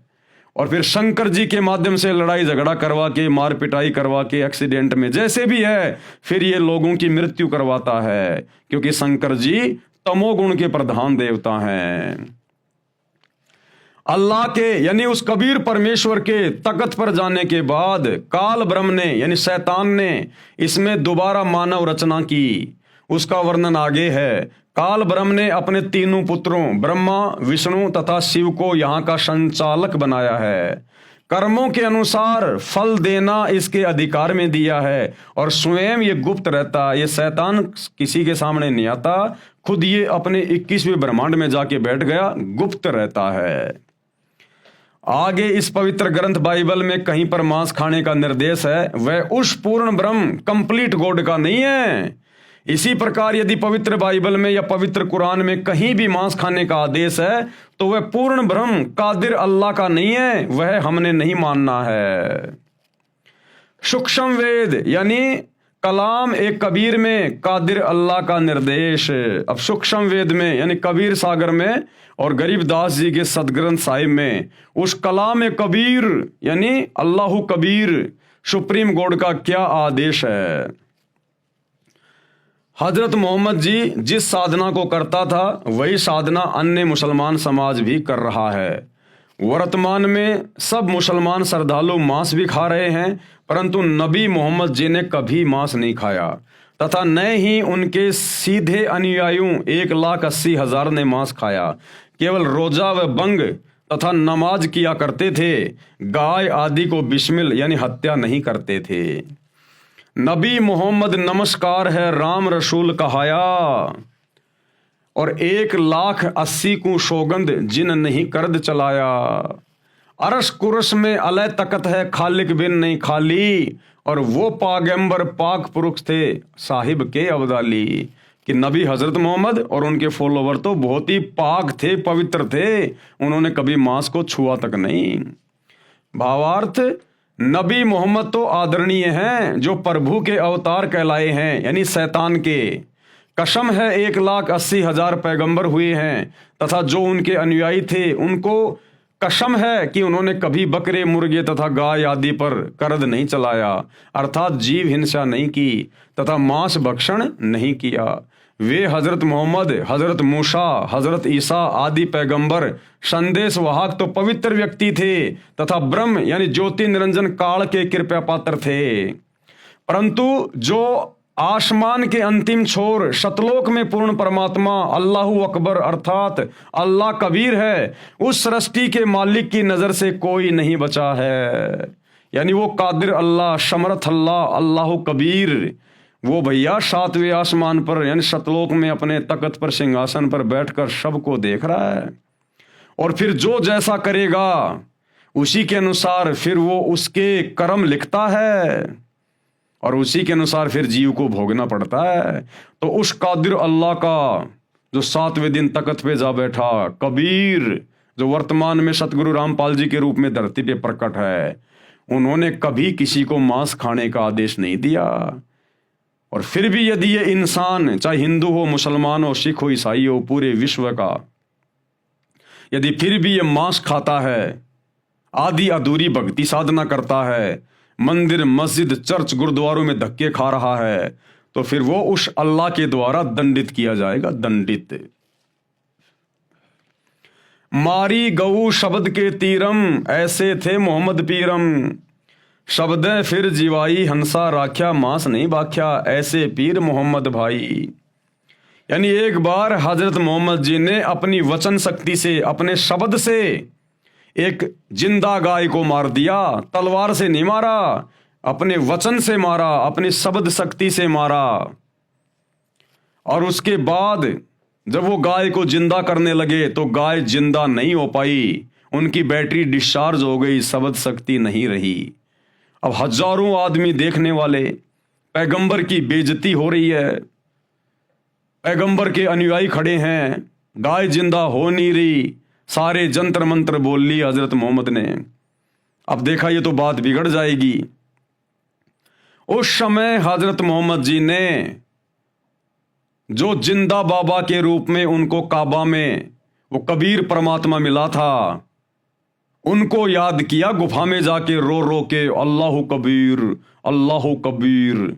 अब मुसलमान भाई कहते हैं ना अल्लाहु अकबर, अल्लाहु अकबर का मतलब होता है अल्लाहु कबीरू, अल्लाहु कबीर, अकबीर।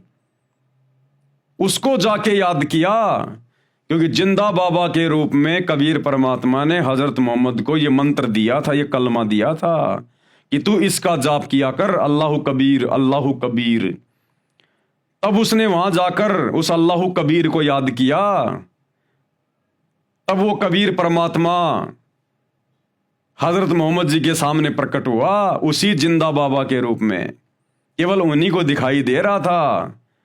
और कहा कि ए हजरत मोहम्मद, मैं इस गाय को जिंदा कर रहा हूं अपनी वचन से, अपनी शक्ति से, और दुनिया को लगेगा कि तू जिंदा कर रहा है, क्योंकि केवल हजरत मोहम्मद जी को ही दिखाई दे रहे थे परमात्मा। वो समर्थ है, चाहेगा उसको दिखाई देगा। तो परमेश्वर ने फिर उस मरी हुई गाय को अपने वचन से जिंदा किया, और लोगों को लगा कि हजरत मोहम्मद जी ने जिंदा कर दिया, हमारे नबी ने जिंदा कर दिया, और उनकी फिर से महिमा बन गई। क्योंकि परमात्मा चाहता कि लोग भक्ति पे लगे रहें, और ये शैतान, ये डुप्लीकेट अल्लाह चाहता है कि लोग भक्ति से बिल्कुल पीछे हट जाएं। ये चाहता ही नहीं भक्ति, शैतान को तो अंधेरा पसंद है, अंधेरा। वो चाहता कि ये उल्टी सीधी साधना करते रहें, मांस मिट्टी खाते रहें, और मेरे मुंह में जन्मते रहें, मरते रहें, आते रहें। और वो अल्लाह, वो कादिर अल्लाह, समर्थ अल्लाह, अल्लाहु कबीर चाहता है कि ये आत्माएं किसी भी तरह से भक्ति पे लगी रहें। और इस वर्तमान समय तक, जो वर्तमान में समय चल रहा है ना, ये भक्ति का युग है, ये भक्ति युग है। ये इस समय वो अल्लाह धरती पर संत रामपाल जी के रूप में बिल्कुल प्रत्यक्ष आया हुआ है। इस समय तक परमात्मा ने हम आत्माओं को धर्म से जोड़ के रखना था, हमारे को मनुष्य जन्म देने थे परमात्मा ने, और इस समय वो सत भक्ति देकर आज हमें पूर्ण मोक्ष का अधिकारी बना देगा, पूर्ण मोक्ष का अधिकारी। अन्यथा शैतान तो धरती से भक्ति का नामो निशान समाप्त करना चाहता है, नामो निशान। तो जैसे ही वो गाय जिंदा हुई, लोगों को लगा कि हजरत मोहम्मद जी ने जिंदा कर दी, हजरत मोहम्मद जी ने जिंदा कर दी, उनकी महिमा बन गई। अब हजरत मोहम्मद जी के शरीर छोड़कर जाने के 400-500 साल बाद में जो मुसलमान धर्म के जो ठेकेदार थे, जगह जगह जो इनकी जो संस्थाएं बन गई थी, इन्होंने एक निर्णय लिया कि क्यों ना हम उस दिन को मनाना शुरू कर दें यादगार के रूप में, जिस दिन हमारे नबी ने मरी हुई गाय को जिंदा किया था। तो सबने अपनी सहमति व्यक्त कर दी कि बहुत अच्छी बात है ये तो सभी लोगों ने क्या किया, जिस दिन हजरत मोहम्मद जी ने उस गाय को अपने वचन से मारा था और परमात्मा ने जिंदा किया था, उस दिन हजारों जगहों पर गाय काटने की शुरुआत कर दी कि इस बहाने हमारे को वो दिन याद रहेगा। तो हजारों जगह जहां जहां भी ये मुसलमान थे, इनकी जो संस्थाएं थी, वहां इन्होंने गाय काटनी शुरू कर दी। लेकिन ये गाय को खाया नहीं करते थे, मांस उस समय भी कोई नहीं खाता था, मुसलमान बड़ी नफरत करते थे। गाय को केवल काटना शुरू कर दिया उस दिन की याद बनाए रखने के लिए, और गाय को काट के फिर उसको जंगल में डाल के आ जाते थे। यह सिलसिला काफी लंबे समय तक चलता रहा। आगे चलकर एक समय भयंकर अकाल पड़ गया, अकाल, खाने को दाना भी नहीं मिल रहा लोगों को, और उसी समय उनका वो गाय काटने वाला दिन आ गया। अब हजारों जगह उन्होंने गाय काटी और जंगल में जाके फेंक के आ गए। अब जो लोग भूखे मर रहे थे मुसलमान, उन लोगों को खाने को कुछ नहीं मिल रहा था। अपनी जान बचाने के लिए वे लोग उस गाय का मांस उठाकर ले आए और उन्होंने पकाकर खाना शुरू कर दिया। अन्य लोगों ने, मुसलमानों ने देखा तो कहा ये तो बड़े निकम्मे आदमी हैं, इन्होंने तो अपना धर्म भ्रष्ट कर लिया, इन्होंने मांस खा लिया। यह सूचना उन्होंने अपने धर्म के ठेकेदारों को दी। अब इस प्रकार की सूचना जगह जगह से आने लग गई कि साहब वहां भी मांस खा लिया, वहां भी मांस खा लिया, वहां भी मांस खा लिया। अब कोई 2, 4, 5 होते तो उनको कोई सजा भी देते। सबको पकड़ पकड़ के लेके आ गए वो गांव वाले कि साहब देखो इसने मांस खाया, उस गाय का इसने मांस खाया। अब धर्म के ठेकेदारों ने देखा रही तो हजारों आदमी हैं, 1-2 को सजा दे दें, हजारों को कैसे दें, तो बात बिगड़ेगी। तो बाद में उन्होंने आपस में सलाह मशवरा किया और कहा कि भाई ऐसा है, हमने जब गाय काटी थी ना, हमने कलमा पढ़ा था, और कलमा पढ़ने के बाद में वो प्रसाद बन गया था, प्रसाद, मांस नहीं रहा, और उसको खाने से कोई पाप नहीं लगा। इस प्रकार फिर आगे चलकर ये बिजली पूरे मुसलमान समाज में गिर गई, पूरे मुसलमान समाज में। फिर तो ये परंपरा बन गई, रिवाज बन गया, कोई भी जानवर काटो कलमा पढ़ के, और कह दिया कि अब तो ये प्रसाद बन गया। अरे नालायकों, अपने बच्चों को काटो ना देखे।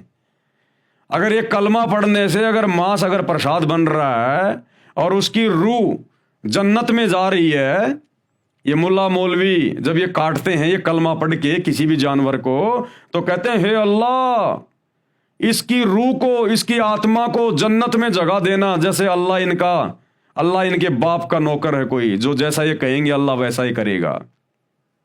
ये मनमुखी सोच है, मनमुखी धारणा। अगर इसी प्रकार कलमा पढ़ के अल्लाह से पुकार करके अगर किसी की गर्दन काटने से जन्नत मिलती है, तो पूरा मुसलमान समाज मस्जिदों में धक्के क्यों खा रहा है? जन्नत के लिए। काबा में क्यों जाता है? हज करने क्यों जाता है? जन्नत के लिए। अगर ऐसे ही जन्नत मिलती है तो अपने परिवार वालों की गर्दन काट कलमा पढ़ के, और उनके शरीर को तो खा ले प्रसाद समझ के कि ये तो प्रसाद बन गया, उसको तो प्रसाद समझ के खा ले, और आत्मा उसकी जन्नत में चली गई। अरे जन्नत के लिए तो भक्ति कर रहे हैं, तो इससे अच्छा मौका और क्या? जब तुम जानवरों को जन्नत में भेज रहे हो और उसके शरीर को प्रसाद बना के खा रहे हो, तो अपने बच्चों को काट काट के खाओ ना। तुम काटोगे, कलमा पढ़ोगे, आत्मा तो उसकी जन्नत में चली गई, और बाकी बच गया उसका शरीर, उसको पका पका के खाओ अपने घर पे। तो ये ड्रामेबाजी है, ड्रामेबाजी। ये नहीं चलेगी उस अल्लाह के दरबार में। तुमने उस दरगाह का महल नहीं देखा, धर्मराज के तिल तिल का लेखा। तो एक छोटा सा सत्संग गुरुदेव भगवान इस कादिर अल्लाह के मुख कमल से कि किस प्रकार से मुसलमान धर्म में ये मांस खाने की शुरुआत हुई शैतान की प्रेरणा से। सुनिएगा। परमात्मा ने कहा क्या हुआ कि जब हजरत मोहम्मद जी ने वह गाय मार दी वतन तय पर जीवित ना हुई, अपने सारे कलमे कलमे पढ़ लिए उसने, तब कहते हैं मुझे याद किया कि हे जिंदा रूप वो परमात्मा मेरी मदद करो, मेरी इज्जत रखो। कहते हैं हम शब्द स्वरूपी बेग गया रे, तुरंत पहुंच गए हम, और मुई गऊ हम तत्काल जवाई। अब परमात्मा शब्द स्वरूपी यानी अपने सह शरीर आते हैं, लेकिन वो शरीर अन्य को दिखाई नहीं दे रहा, हजरत मोहम्मद को दिखाई दे रहे थे। वो महात्मा आ गया मेरे पास जो मुझे ऊपर लेकर गया था, और तब परमात्मा ने कहा कि रुक जा मैं जीवित करता हूं। परमात्मा ने थपकी रमाई, वो जीवित गाय जीवित होगी। लेकिन वो हजरत मोहम्मद को दिख रहे थे। हजरत मोहम्मद को परमात्मा ने कह दिया था कि ये लोग समझेंगे कि तूने ही जीवित कर दी है, मैं इनको दिखाई नहीं दे रहा हूं। तब परमात्मा, उसके बाद हजरत मोहम्मद जी की वाह वाह होगी, और उनके अनुयायियों ने कहा कि देख लो भाई विरोधियों, हमारे नबी पूर्ण नबी हैं। अब उसके कुछ हजरत मोहम्मद जी के यानी शरीर प्राण त्याग जाने के उपरांत कई वर्षों 400-500 वर्ष के बाद तक, कुछ दिनों के बाद कुछ मुसलमान लोगों ने इकट्ठा होकर के एक स्कीम बनाई कि भी हमारे हजरत मोहम्मद जी ने जिस दिन गाय मार कर जीवित की थी उस दिन को मनाया करेंगे।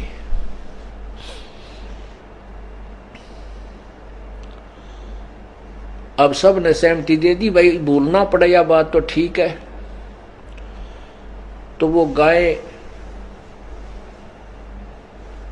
को जिस उस दिन एक गाय को कलमा पढ़ के वो मंत्र सा बोल के उसको धीरे धीरे काट देते हैं, हलाल कहते हैं। लेकिन मांस नहीं खाते थे वो क्या करते थे, उस गाय को जंगल में डाल देते थे मार के, और वहां पशु पक्षी खा लेते थे। तो वो नहीं खाते थे, मुसलमान नहीं खाते थे मांस, कहते हम नहीं छुएंगे इसको। कुछ वर्षों के बाद क्या हुआ कि अकाल गिर गया, दुर्भिक्ष पड़ गया, बहुत ज्यादा अन्न रहा नहीं। और उसी दौरान वो दिन आ गया जिस दिन हजरत मोहम्मद जी ने गाय जीवित की थी वचन से मार के। तो उन्होंने उस गाय को हलाल करके और जंगल में डाल दिया। उसमें भूख मरी चल रही थी। किसी मुसलमानों ने, कुछ मुसलमानों ने वो मांस गाय का पका के खा लिया। अन्य मुसलमानों को पता लग गया, उन्होंने बहुत घोर विरोध किया कि इन्होंने धर्म बिगाड़ दिया, इन्होंने मांस खा लिया, ये अपराधी है, इनको सजा दी जाए। ऐसी ऐसी घटना कई जगह पर घट गई। उन व्यक्तियों को पकड़ दिया गया धार्मिक लोगों द्वारा, और उसमें एक कमेटी बन चुकी थी जगह जगह पर कि वो फैसला करेंगे इनको क्या सजा दी जाए। तो उस कमेटी के पास हजारों की संख्या में ऐसे व्यक्तियों की रिपोर्ट आएगी। उन्होंने फिर केस स्कीम बनाई, भाई इनको कैसे सजा दे, ये तो ठीक नहीं बात रही।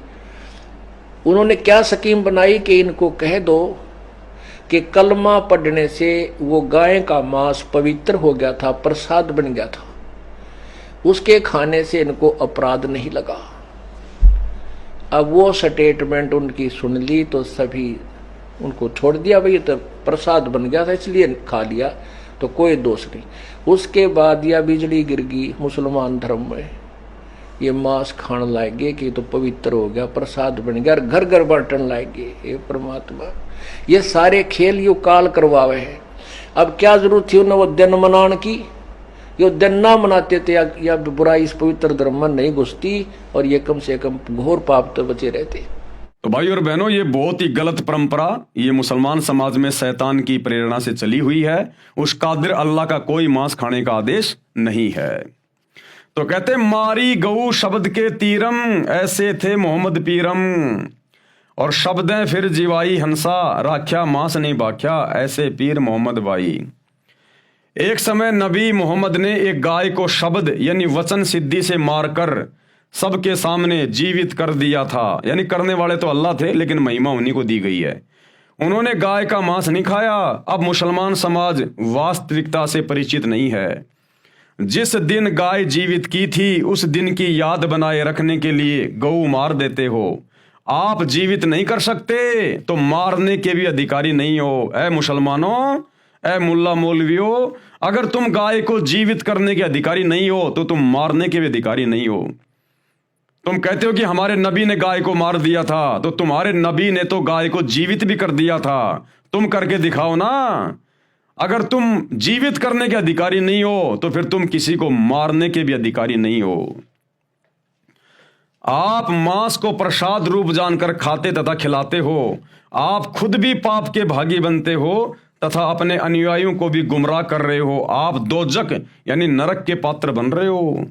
अब सूक्ष्म वेद में, उस पवित्र कबीर सागर में, जो कि सूक्ष्म वेद है, 5वां वेद है, और आदरणीय गरीबदास जी की वाणियां सूक्ष्म वेद, इनमें परमेश्वर की तरफ से क्या आदेश है मांस खाने या ना खाने के विषय में, और जो लोग मांस खाते हैं उनके विषय में।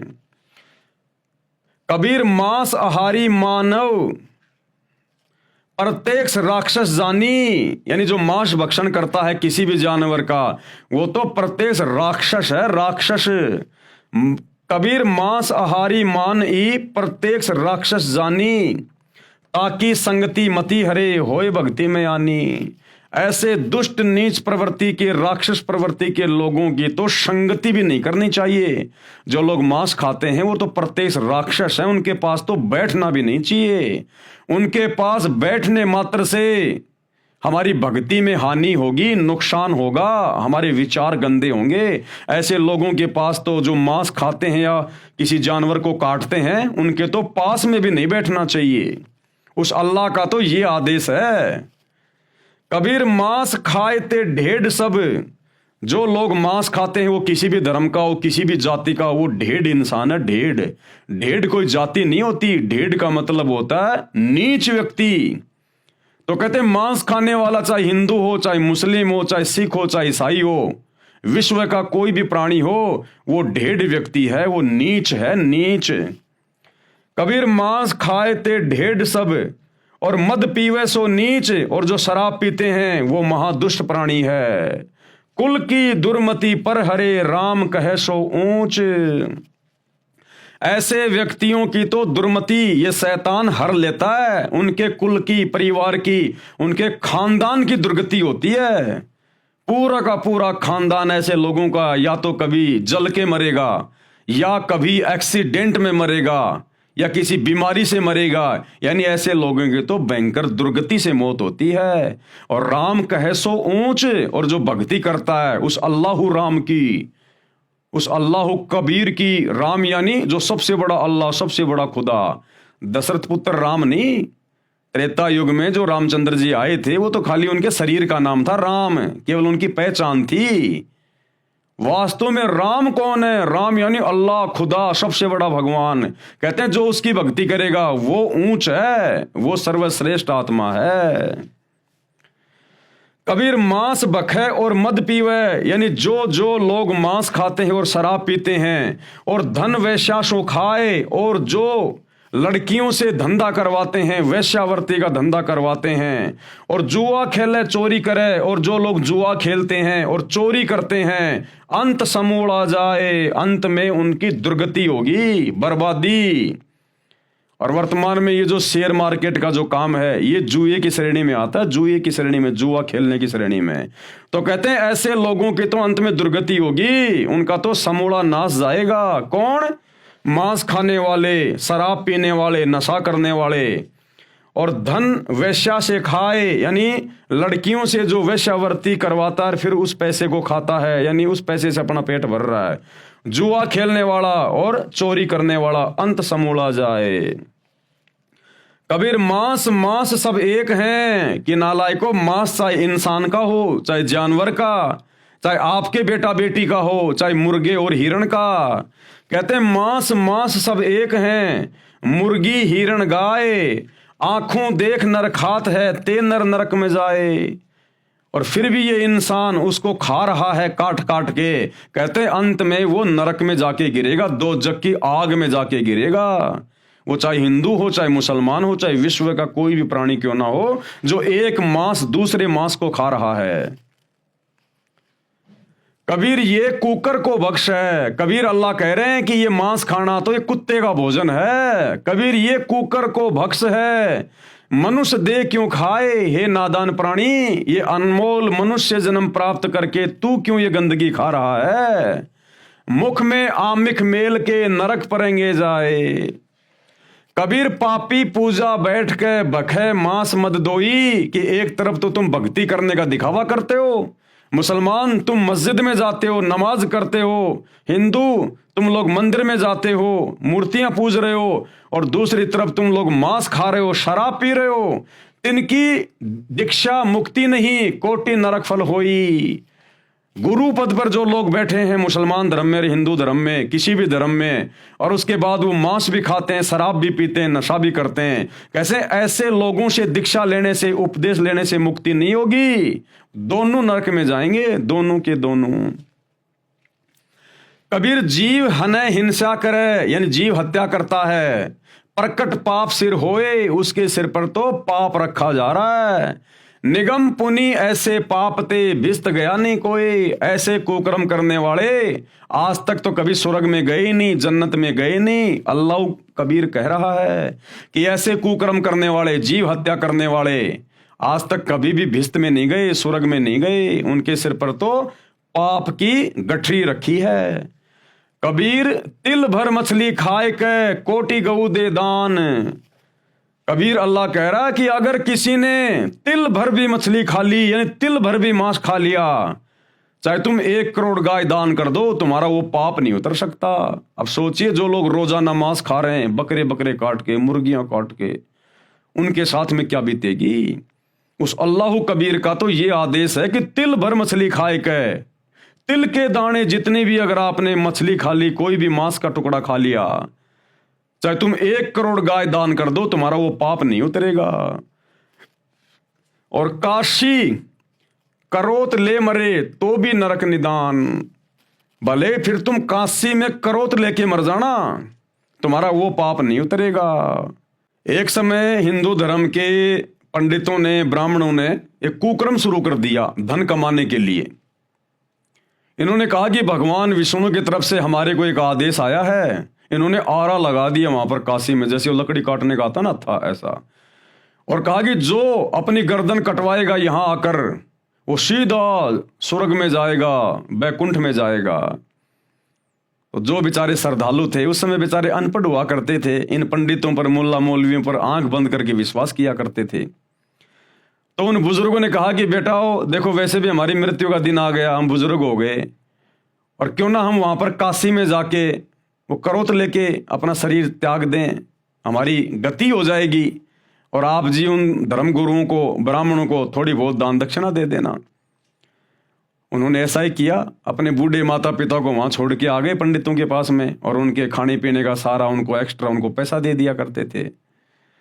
अब उन पंडितों ने देखा रे भाई भीड़ बहुत ज्यादा होने लग गई, बड़ी समस्या हो गई। उसके बाद उन्होंने एक आरा लगा दिया वहां पर गर्दन काटने का, और कहा कि भगवान विष्णु की तरफ से हमें आदेश आया है, अगर किसी ने जल्दी भिस्त में जाना है, स्वर्ग में जाना है, तो आरे से गर्दन कटवा लो। और भैया आरे से गर्दन कटवाने के थोड़े पैसा एक्स्ट्रा लगेंगे। तो उन बुजुर्गों ने अपने बच्चों को बताया कि भाई ऐसे ऐसे है, हमें मरना तो है ही, 5-10 रुपये और दे दो पंडित जी को, हम जल्दी चले जाएंगे। तो उन लोगों ने, उन स्वार्थी पंडितों ने, उन धर्म के ठेकेदारों ने शैतान की प्रेरणा से, काल की प्रेरणा से वहां पर इंसानों को काटना शुरू कर दिया, इंसानों को काटना।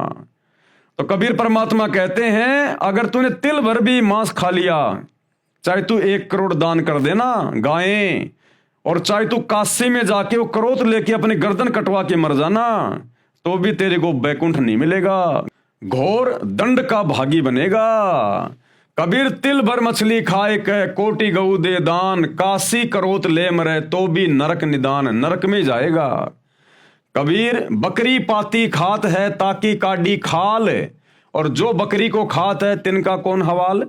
कबीर परमात्मा अल्लाह कबीर मांस खाने के विषय में हम नर और नारियों को चेता रहे हैं कि ए मूर्खो, इस शैतान के प्रभाव में आके जो तुम ये कुकर्म कर रहे हो ना, उस अल्लाह का क्या आदेश है कि बकरी पाती खात है ताकि काडी खाल, कि नादानो विचार करो, बकरी शाकाहारी जानवर होता है, बेचारी घास फूस खा के किसी का दिल नहीं दुखाती, कोई हत्या नहीं करती, बेचारी सारा दिन घास फूस खा के अपना पेट भरती है, और उस बकरी की भी अंत में खाल उतारी जाती है।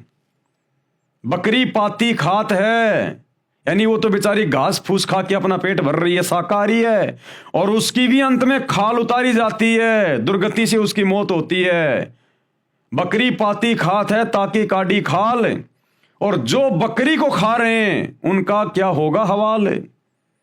और नालायक, तुम तो मांस खा रहे हो, तुम तो उस बकरी को खा रहे हो, सोचो तुम्हारा अंत में क्या होगा। जब घास फूस खाने वाली बकरी का ये हाल हो रहा है तो बकरी को खाने वालों का क्या हाल होगा। परमात्मा हमें डरा रहे हैं सच्चाई बताकर। तो मुसलमान भाइयों, हिंदू भाइयों, जिस भी धर्म के भाई बहनों जो मांस खाते हैं, विचार कर लेना, इतनी भयंकर सजा मिलेगी परमात्मा के दरबार में जो कुकर्म तुम कर रहे हो। कबीर मुल्ला तुझे करीम का कब आया फरमान, कि हे मुल्ला, हे मौलवी, जो तू मांस काट रहा है ना, प्रसाद बना के बांट रहा है, तुझे उस करीम अल्लाह का, उस दयालु अल्लाह का तुझे कब ये आदेश आया। घट फोड़ा घर घर बांटा साहब का निशान। हे मुल्ला, हे मौलवी, हे काजी, तुझे उस करीम अल्लाह की तरफ से, अल्लाह कबीर की तरफ से कब आदेश आया ये जीव हत्या करने का, जो तू जीव काट काट के, ये कलमा पढ़ पढ़ के तू ये प्रसाद रूप में बांट रहा है। कबीर काजी का बेटा मुआ उर में साल पीर। कबीर परमात्मा कहते हैं, हे काजी, अगर तेरा बेटा मर जाता है तो तेरे हृदय में बहुत ज्यादा पीड़ा होती है, तकलीफ होती है। वह साहब सबका पिता भला न माने वीर, और वो साहब, वो अल्लाह तो सबका पिता है। कि मुल्ला, जब तेरा बेटा मर जाता है तो तुझे कितनी पीड़ा होती है, और वो साहब, वो कबीर अल्लाह तो सबका पिता है, गधे का, सूअर का, बकरी का, भेड़ का, इंसान का। और तू उस कबीर अल्लाह की आत्माओं को काट काट के खा रहा है, उसके बेटा बेटियों को काट काट के खा रहा है, वो कितना दुखी हो रहा होगा। ए मुल्ला, ए मौलवी, ए मांस खाने वालों, तुम्हारे साथ में क्या बीतेगी अंत में। कबीर पीर सबन को एक सी मूर्ख जाने नहीं। कबीर अल्लाह कह रहे हैं कि सबको एक जैसी पीड़ा होती है, चाहे बकरी हो, चाहे चींटी हो, चाहे हाथी हो, चाहे इंसान हो, सबके अंदर आत्मा है, सबका एक जैसा ही शरीर है अंदर, सबको पीड़ा होती है। देखिए, अपने बेटे का कोई नाखून उतार के खा के दिखाए, जो बकरी का गला काट देते हैं, गाय काट देते हैं, सूअर काट देते हैं, उस अल्लाह के बच्चों को मार मार के खा रहे हो। अपने बच्चे की उंगली काट के खा के दिखाओ कोई, तो कहते हैं पीड़ा सबको एक जैसी होती है। वो बकरा बकरी जो कसाई की दुकान पे बंधे होते हैं, और जब दूसरे बकरे को काटा जाता है तो वो देख देख के रोते हैं, वो भयभीत होते हैं, वो कि भाई हमारा भी नंबर आएगा, हमारा भी नंबर आएगा। और जब उनको काटा जाता है तो क्या वो चिल्लाते नहीं, क्या वो तड़पते नहीं है, क्या उनको दर्द नहीं होता है। तो परमेश्वर हमें जगा रहे हैं मूर्खों को जो शैतान के प्रभाव में है। कबीर पीर यानी पीड़ा सभी को एक सी मूर्ख जाने नहीं, लेकिन जो मूर्ख है, जो मंद बुद्धि है, जो शैतान के प्रभाव में है, वो इन बातों को नहीं जान पाता। अपना गला कटाए कह क्यों न बसो भिस्त के माही। अगर इसी प्रकार से कलमा पढ़कर अगर किसी की गर्दन काटने से अगर उसको भिस्त में जगह मिल रही है, वो आत्मा अगर जन्नत में जा रही है, तो नालायक अपना खुद का गला क्यों नहीं काट रहा तू। अरे जाना तो तूने भी जन्नत में ही है, भिस्त में ही है। मंदिर मस्जिदों में तुम भी तो धक्के वहीं के लिए खा रहे हो। अगर इसी प्रकार से अगर भिस्त मिलता है, स्वर्ग मिलता है, जन्नत मिलती है, तो नालायक अपना भी गर्दन काट और अपने परिवार की भी काट है। कबीर मुर्गी मुल्ला से कहे जब करत है क्यों ही। वो मुर्गी यानी कोई भी जानवर जब वो काटता है तो वो मुर्गी उस मुल्ला से कह रही है कि मुझे जबरन क्यों मार रहा है, मुझे क्यों मार रहा है, साहब लेखा मांगसी संकट पड़ी है तो ही। अरे वो परमात्मा, वो साहिब, वो अल्लाह जब तू शरीर छोड़ के जाएगा वो हिसाब लेगा कि तूने मेरी आत्माओं को क्यों मारा, तेरे को किसने अधिकार दिया, तूने क्यों मांस खाया। कहते हैं उस समय तेरे लेने के देने पड़ जाएंगे मुल्ला। उस समय क्या जवाब देगा उस दरगाह में, तुमने उस दरगाह का महल नहीं देखा, धर्मराज का तिल तिल का लेखा। तो वो मुर्गी उस मुल्ला से कह रही है कि बेटा वहां तेरे लेने देने पड़ जाएंगे, अल्लाह के सामने तू क्या जवाब देगा फिर। कबीर जोर करी जब है करे, यानी जबरदस्ती करके और तुम उनकी हत्या कर रहे हो, और मुख से कहे हलाल कि हमने तो इनको हलाल कर दिया, हलाल कर दिया। अरे साहब लेखा मांगसी तब होसी कौन हवाल, जब वो परवरदिगार तेरे से लेखा मांगेगा, तेरा हिसाब किताब करेगा, तब वहां पर तेरी कौन रक्षा करेगा, तब तेरा कौन हवाल होगा वहां पर। उस दिन की सोच डर। कबीर जोर किया जुल्म है मांगे जवाब खुदाए, आज जो तुम जोर जबरदस्ती जानवरों को मार रहे हो, काट रहे हो, तुम जुल्म कर रहे हो, वो खुदा तुमसे जवाब मांगेगा। और खालिक दर खूनी बड़ा मार मुही मुंह खाए, उस खालिक यानी उस परवरदिगार के दरबार में, उसके दरगाह में जब तू खूनी हत्यारा वहां पर खड़ा होगा तो वहां पर तू मुंह ऊपर करके बात नहीं कर पाएगा। कबीर गला काट कलमा भरे किया कहे हलाल, साहब लेखा मांगसी तब होसी सवाल जवाब। कबीर गला गुस्सा का काटिए मियाँ कहर को मार, जो पांचों बिस्मिल करे तब पावे दीदार। कि कैसे तुम उस परमात्मा की दीदार करोगे जो ऐसे निकृष्ट कर्म यहां कर रहे हो जीव हत्या करके। कबीर ये सब झूठी बंदगी बेरिया पांच नमाज, कि ये तुम्हारी झूठी बंदगी है, ये तुम्हारी झूठी इबादत है। ये तुम दिन में तो रोजे करते हो, नमाज पढ़ते हो, रात को तुम जीव हत्या करते हो, बकरी काटते हो, गाय काटते हो, मुर्गा काटते हो। ये क्या बंदगी है तुम्हारी, क्या तुम ये भक्ति कर रहे हो। कबीर ये सब झूठी बंदगी बेरिया पांच नमाज, सांचे ही मारे झूठ पड़ी काजी करे अकाज। कबीर दिन को रोजा रहत है, दिन में तो तुम रोजा कर रहे हो, तुम ये व्रत कर रहे हो, और रात हनत है गाय, और जैसे ही रात्रि होती है तुम जानवर को काट देते हो, गाय को काट देते हो। यह खून वह बंदगी, एक तरफ तो तुम अल्लाह की इबादत कर रहे हो, दूसरी तरफ उसी की आत्मा, उसी की रूह को काट रहे हो। कहूं क्यों खुशी खुदाए। अरे ये कुकर्म करने से अल्लाह भला कैसे प्रसन्न होगा, कैसे खुश होगा तुमसे। कबीरा तेई पीर है जो जाने पर पीर। कबीर परमात्मा कहते हैं कि वास्तव में वही पीर है, यानी परमात्मा को जानने वाला है, अच्छी आत्मा है, जो जाने पर पीर, जो दूसरे की पीड़ा को जानता है। और जो पर पीर ने जान है, जो दूसरे की पीड़ा को नहीं जानता, सो काफिर बेपीर, वो तो काफिर है, काफिर। कबीर खूब खाना खिचड़ी, कि देखो खिचड़ी खाओ, दाल चावल खाओ, बासमती चावल खाओ, उसमें घी डालो देसी, ये है खाना, ये वाला खाना खाओ। कबीर खूब खाना खिचड़ी माही पड़ी टुकलोन, और मांस पराया खाए के गला कटावे कौन। नालायक ये जानवरों का मांस काट के तू खा जाता है, कहते हैं तेरा भी गला काटा जाएगा, ये तुझे इसका हिसाब किताब देना पड़ेगा। बदला कहीं न जात है तीन लोक के माही। कबीर कहता हूं कहीं जात हूं कहा जो मान हमार। कबीर अल्लाह कह रहा है, वो समर्थ परमात्मा, कि मैं तुमसे कह रहा हूं भाई मेरी बात मानो, और जाका गला तुम काट हो, जिसका आज तुम गला काट रहे हो, गर्दन काट रहे हो, सो फिर काटे तुम्हार, वो फिर एक दिन तुम्हारा गला काटेगा। आज चाहे मुल्ला हो, मौलवी हो, हिंदू हो, कोई भी हो, और जो आज जीव हत्या कर रहा है या फिर मांस खा रहा है बाहर से ला ला के, अगले जन्म में उस मुल्ला मौलवी ने जितने भी जानवर काटे हैं, बकरे काटे हैं, मुर्गे काटे हैं, वो बकरे और मुर्गे तो बनेंगे मौलवी, मुल्ला, कसाई, और वो कसाई मुल्ला मौलवी बनेगा अगले जन्म में मुर्गा, बकरी, और इसी प्रकार से फिर अपना गला कटवाना पड़ेगा। ये यहाँ का रूल है, यहाँ का नियम है। तो परमात्मा कहते हैं, कबीर कहता हूं कहीं जात हूं कहा जो मान हमार, और जिसका गला तुम काट रहे हो सो फिर काटेगा तुम्हारे। कबीर हिंदू के दया नहीं, मेहर तुरक के नाही। कबीर परमात्मा कह रहे हैं कि हिंदू के हृदय में बिल्कुल भी दया नहीं है जो मांस खाते हैं, और मेहर तुरक के नाही, और तुर्क यानी मुसलमान के भी बिल्कुल मेहर नहीं है, दया नहीं है। कहे कबीर दोनों गया लख 84 माही। ऐसा कुकर्म करने वाला चाहे हिंदू हो चाहे मुसलमान हो, दोनों 84 लाख योनियों में जाएंगे, गधे कुत्ते बन के अपना कर्म भोगेंगे। कबीर मुसलमान मारे करद से, यानी मुसलमान कहता है हम तो झटके से नहीं मारते, हम तो हलाल करते हैं, धीरे से गला काटते हैं, दर्द नहीं होता। तो कबीर परमात्मा कहते हैं बेटा चाहे धीरे से काट और चाहे झटके से काट, वो आत्मा तो मरी गई। क्या कहते हैं?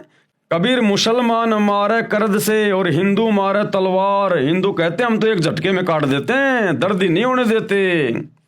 और कहे कबीर दोनों मिले जह जम के द्वार। कहते हैं चाहे धीरे मारो चाहे झटके से मारो, चाहे हलाल करो चाहे तलवार मारो, तुम दोनों के दोनों नालायक परमात्मा के दरबार में नीची गर्दन करके खड़े होगे।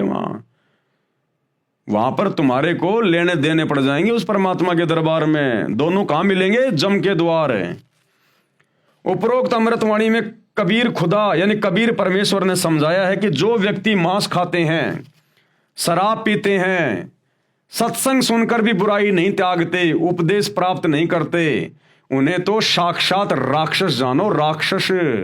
अनजाने में गलती ना जाने किससे हो जाए, यदि वह बुराई करने वाला व्यक्ति सत्संग विचार सुनकर बुराई त्याग कर भगवान की भक्ति करने लग जाता है तो वह नेक आत्मा है। यानी जब तक आपको सतगुरु रामपाल जी परमेश्वर जी का ज्ञान नहीं है, इस सच्चे अल्लाह का ज्ञान नहीं है, जब तक आप इनकी शरण में नहीं आते हैं, तब तक आपने जो भी कुछ किया वो आपने एक प्रकार से अनजाने में किया। यदि आप सतगुरु रामपाल जी की शरण में आ जाते हैं और अपनी सत भक्ति शुरू कर देते हैं, वो कुकर्म छोड़ देते हैं, तो परमेश्वर तुम्हारे पिछले सारे कुकर्मों को माफ कर देगा। ये समर्थ है, और आगे तुम्हें ज्ञान ऐसा दे देगा जिंदगी में तुम कभी चींटी को भी नहीं सताओगे। और भाई यदि तुम सतगुरु रामपाल जी की शरण में आए नहीं और तुमने जितनी भी जीव हत्या की हैं, भैया तुमने फिर अपना वो भोग भोगना पड़ेगा। उतनी बार तुमने वो जानवर बनने पड़ेंगे जितने जानवरों के तुमने गले काटे हैं। वह चाहे किसी भी जाति व धर्म का हो, जो मांस आहार तथा सुरापान त्याग कर यानी नशा करना छोड़कर प्रभु भक्ति नहीं करता, वह तो ढेढ़ यानी नीच व्यक्ति है। मांस खाए ते ढेढ़ सब और मद पीवे सो नीच। चाहे किसी जातीय धर्म का हो, भावार्थ है कि उच्च कर्म करने वाला उच्च है तथा नीच कर्म करने वाला नीच है। जातीय धर्म विशेष में जन्म मात्र से ऊंच नीच नहीं होता। अगर कोई ब्राह्मण ये कहता कि मैं तो ऊंची जाति का हूं, और अगर वो मांस खाता है, शराब पीता है, जुआ खेलता है, चोरी करता है, झूठ बोलता है, तो वो सबसे बड़ा नीच है, सबसे बड़ा नीच है। और जिसको लोग नीच समझते हैं, छोटी जाति वाले, वो अगर ये जीव हत्या करना छोड़कर मांस वगैरह नहीं खाता, शराब नहीं पीता, चोरी जारी नहीं करता और भगवान की भक्ति करता है, तो उस ब्राह्मण से लाख गुना ऊंच है वो, लाख गुना ऊंच। यानी जाति से कोई ऊंचा नीचा नहीं होता, कर्मों से लोग ऊंचे नीचे होते हैं। जाति या धर्म विशेष में जन्म मात्र से ऊंच नीच नहीं होता। जिन भक्तों ने उपदेश ले रखा है, अब देखो भाई और बहनों ध्यान से सुनना, आप और हम जितने भी सतगुरु रामपाल जी परमेश्वर जी के इस अल्लाह कबीर के फॉलोवर हैं, भगत हैं, हमारे लिए परमात्मा कितनी अच्छी शिक्षा दे रहे हैं। क्या कह रहे हैं गुरुदेव? ये जितने भी प्रकार के लोग जो इस प्रकार के कुकर्म कर रहे हैं ना, ये कोई मांस खा रहा है, कोई शराब पी रहा है, कोई बीड़ी पी रहा है, कोई हुक्का पी रहा है, कोई तमाकू पी रहा है, कोई राजनीति कर रहा है, हमें गुरुदेव भगवान ने, अल्लाह कबीर ने ऐसे लोगों के पास में बैठने से भी मना किया है। क्या कह रहे हैं? जिन साधकों ने यानी भक्तों ने उपदेश ले रखा है, उन्हें उपरोक्त प्रकार के बुराई करने वालों के पास नहीं बैठना चाहिए, जिससे आपकी भक्ति में बाधा पड़ेगी। अब बताओ भाई, सतलोक आश्रमों से जुड़े हुए भाई बंधु, गुरुदेव का परिवार, उनके बेटा बेटी, भाई बंधु, रिश्तेदार, अब बताओ इन लोगों ने आनंदपाल जैसे गुंडों की सीबीआई जांच करवाई, उनके साथ में बैठे, उनके धरनों पर, उनकी रैलियों में। हरियाणा के जाट आरक्षण में लाखों भक्तों को जाटों के धरने पे बैठाया, करोड़ों रुपया भक्तों का चंदे के रूप में दिया। अब बताओ भाई और बहनों, गुरुदेव के दोनों लड़के जाट महासभा में जाके जाटों की धर्मशाला का उद्घाटन कर रहे हैं, नेताओं के साथ बैठ के खा रहे हैं, पी रहे हैं। अरे वो तो जगत के लोग हैं भैया, वो तो मांस भी खाते हैं, शराब भी पीते हैं। उक्का तो हरियाणा के जाटों का कभी बंदी नहीं होता। और गुरुदेव मना कर रहे हैं कि भक्तों ने ऐसे लोगों के पास में बैठना ही नहीं चाहिए जो मांस खाते हैं, शराब पीते हैं, तम्बाकू पीते हैं, नहीं तो तुम्हारी भक्ति बिगड़ेगी। ये आदेश हो गया भगवान का। तो सोचिए आप और हम सत्सेवक भाई बहन जिनको गुरुदेव ने साथ संगति से जोड़ दिया, हम तो ऐसे लोगों की शक्ल देखना भी पसंद नहीं करते। और गुरुदेव का परिवार और ये लाखों की संगत जो आश्रमों से जुड़ी है, ये नादानी में ऐसे जगत वाले लोगों की गोद में जाके बैठ रही है। तो सोचिए कितने बड़े पापी हैं ये लोग, अपने गुरु की अवहेलना कर रहे हैं, उनके वचन की अवहेलना कर रहे हैं, कादिर कबीर परमेश्वर के वचन की अवहेलना कर रहे हैं। क्या बीतेगी इनके साथ में। जिन भक्तों ने उपदेश ले रखा है उन्हें उपरोक्त प्रकार के बुराई करने वालों के पास नहीं बैठना चाहिए, जिससे आपकी भक्ति में बाधा पड़ेगी। जो व्यक्ति मांस भक्षण करते हैं, शराब पीते हैं, जो स्त्री वैश्यावर्ती करती है तथा जो व्यक्ति उससे व्यवसाय करवाकर वैश्या से धन प्राप्त करते हैं और जुआ खेलते हैं तथा चोरी करते हैं, समझाने से भी नहीं मानते, वह तो महापाप के भागी हैं तथा घोर नरक में गिरेंगे। मांस चाहे गाय, हिरण तथा मुर्गी आदि आदि किसी भी प्राणी का है, जो व्यक्ति मांस खाते हैं वे नरक के भागी हैं। जो व्यक्ति अनजाने में मांस खाते हैं, जैसे आप किसी रिश्तेदारी में गए, आपको पता ही नहीं लगा कि सब्जी है या मांस, आपने खा लिया, तो आपको दोष नहीं है, परंतु आगे से अति सावधान रहना है। अगर धोखे से अगर किसी भगत को या किसी व्यक्ति को अगर कोई मांस खिला दे सब्जी के बहाने, या किसी कोल्ड ड्रिंक में शराब डाल के पिला दे, बियर डाल के पिला दे धोखे से, और यदि आपने मांस खा लिया, वो शराब पी ली, यदि आपने धोखे से, भले आपने सतगुरु रामपाल जी से उपदेश ले रखा है, और यदि आपके साथ में किसी ने धोखा कर दिया इस प्रकार से, तो आपकी मर्यादा खंडित नहीं है, आपका नाम खंडित नहीं है। लेकिन आगे से उन लोगों की, उन दुष्टों की शक्ल भी नहीं देखनी हमने। आगे से हमने अति सावधान रहना है, अति सावधान। तो परमात्मा हमें भी कुछ सावधानियां बता रहे हैं। तो आपको दोष नहीं है, परंतु आगे से अति सावधान रहना है। जो व्यक्ति आंखों देखकर भी खा जाते हैं वे दोषी हैं। और जिनको पता है कि सामने तेरे मांस परोसा जा रहा है, तेरे सामने ये बियर की बोतल ला के रख दी और उनके साथ बैठ के खा रहा पी रहा है, वो परमात्मा के दोषी हैं। जो व्यक्ति आंखों देखकर भी खा जाते हैं वे दोषी हैं। ये मांस तो कुत्ते का आहार है, ये तो कुत्ते का भोजन है, मनुष्य शरीरधारी के लिए वर्जित है, यानी मना है। जो गुरुजन मांस भक्षण करते हैं तथा शराब पीते हैं, उनसे नाम दीक्षा प्राप्त करने वालों की मुक्ति नहीं होती, अपितु महान नरक के भागी होंगे। जो व्यक्ति जीव हिंसा करते हैं, चाहे गाय, सुअर, बकरी, मुर्गी, मनुष्य आदि किसी भी प्राणी को स्वार्थवश मारते हैं, वे महापापी हैं। भले ही जिन्होंने पूर्ण संत से पूर्ण परमात्मा का उपदेश भी प्राप्त है, वे कभी मुक्ति प्राप्त नहीं कर सकते। जरा सा यानी तिल के समान भी मांस खाकर भक्ति करता है, चाहे करोड़ गाय दान भी करता है, उस भगत की साधना भी व्यर्थ है। मांस आहारी व्यक्ति चाहे काशी में क्रोध से गर्दन छेदन भी करवा ले, वह भी नरक में जाएगा। नोट, अब ये काशी में एक क्रोध का सिस्टम क्या था, गुरुदेव बता रहे हैं। काशी बनारस के हिंदुओं के स्वार्थी गुरुओं ने भगत समाज में भ्रम फैला रखा था कि जो काशी में मरता है वह स्वर्ग जाता है। अधिक भीड़ होने लगी, तब एक और घातक योजना बनाई। उसके तहत कहा कि जो जल्दी स्वर्ग जाना चाहता है उसके लिए गंगा पर एक करोत भगवान का भेजा हुआ आता है, उससे गर्दन कटवाने वालों के लिए स्वर्ग के दरवाजे खुले रहते हैं। उन स्वार्थी गुरुजनों ने मनुष्य हत्या के लिए एक हत्था खोल दिया।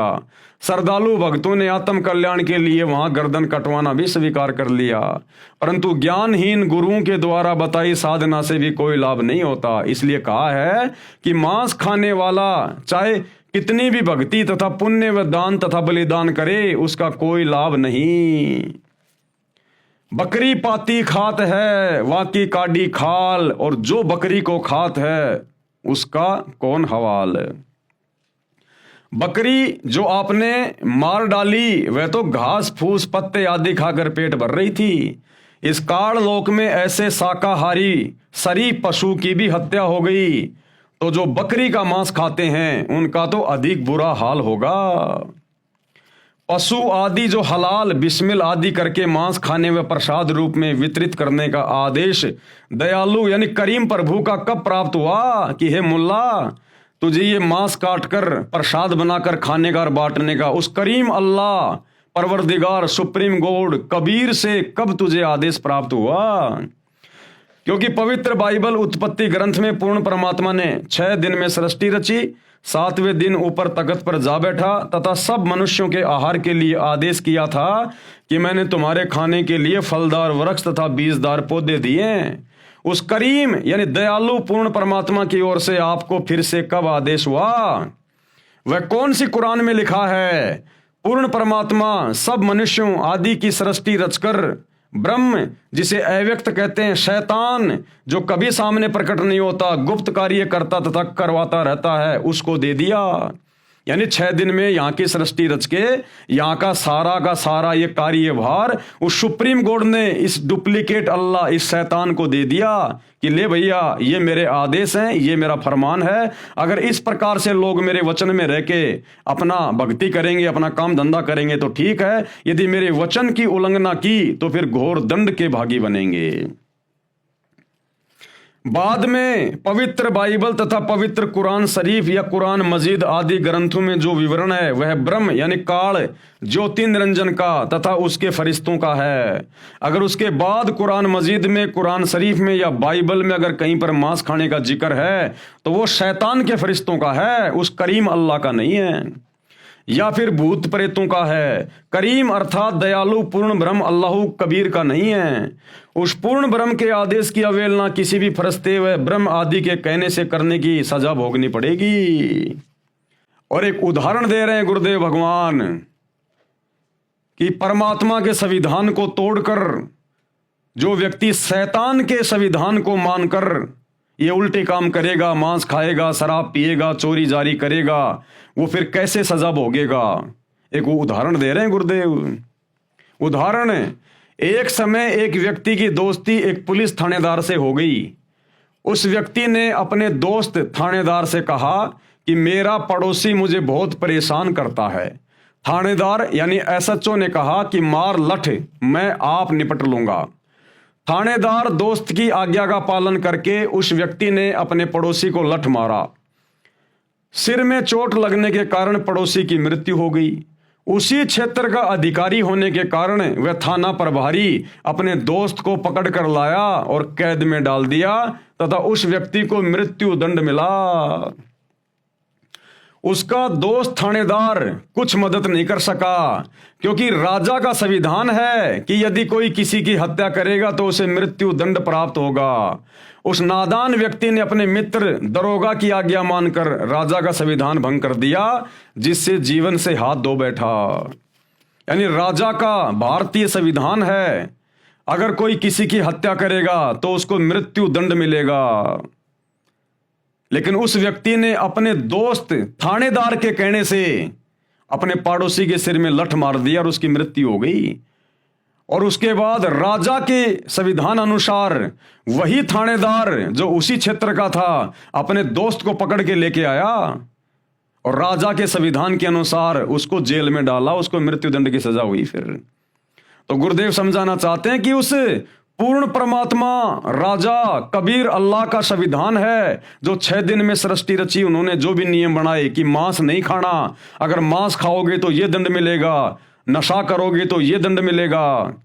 अब यदि उस परमात्मा के बाद कोई इस डुप्लीकेट अल्लाह, इस डुप्लीकेट खुदा, इस शैतान यानी काल की आज्ञा मानकर या उनके फरिश्तों की आज्ञा मानकर अब यदि कोई मांस खाता है, शराब पीता है, 2 नंबर के काम करता है, तो भैया वो कबीर अल्लाह की तरफ से दंड का भागी है, दंड का भागी।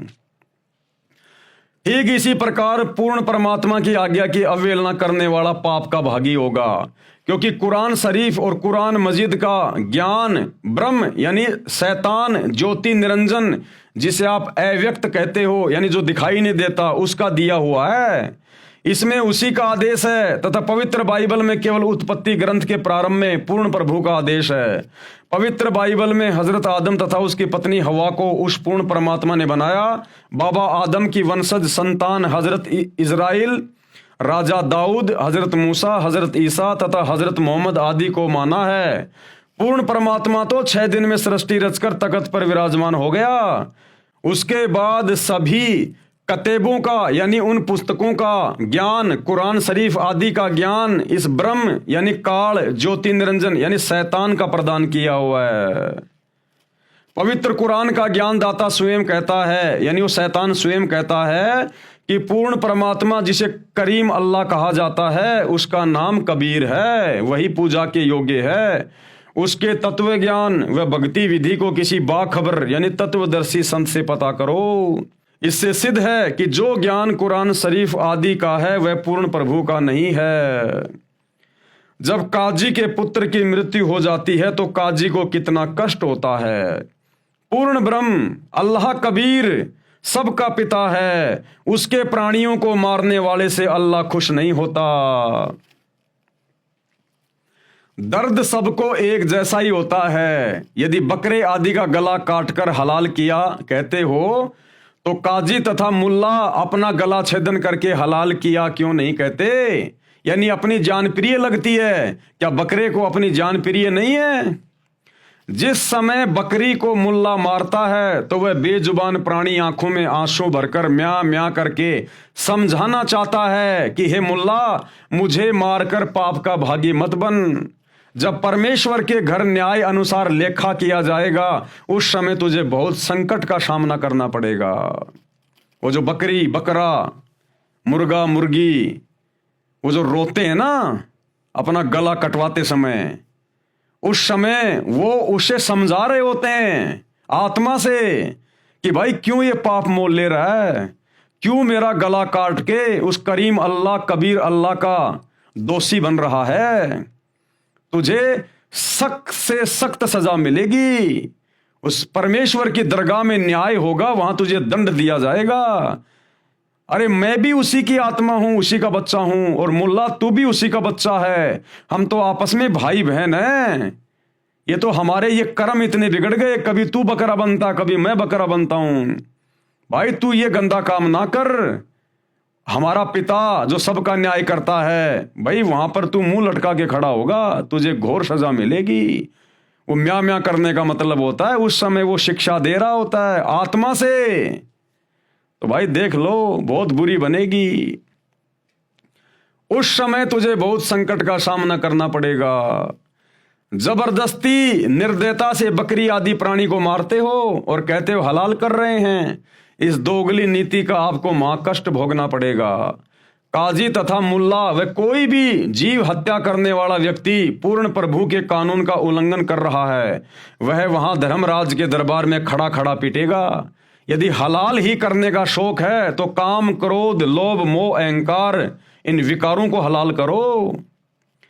5 समय नमाज भी पढ़ते हो तथा रमजान के महीने में दिन में रोजे यानी व्रत भी रखते हो और शाम को गाय, बकरी, मुर्गी आदि को मारकर मांस खाते हो।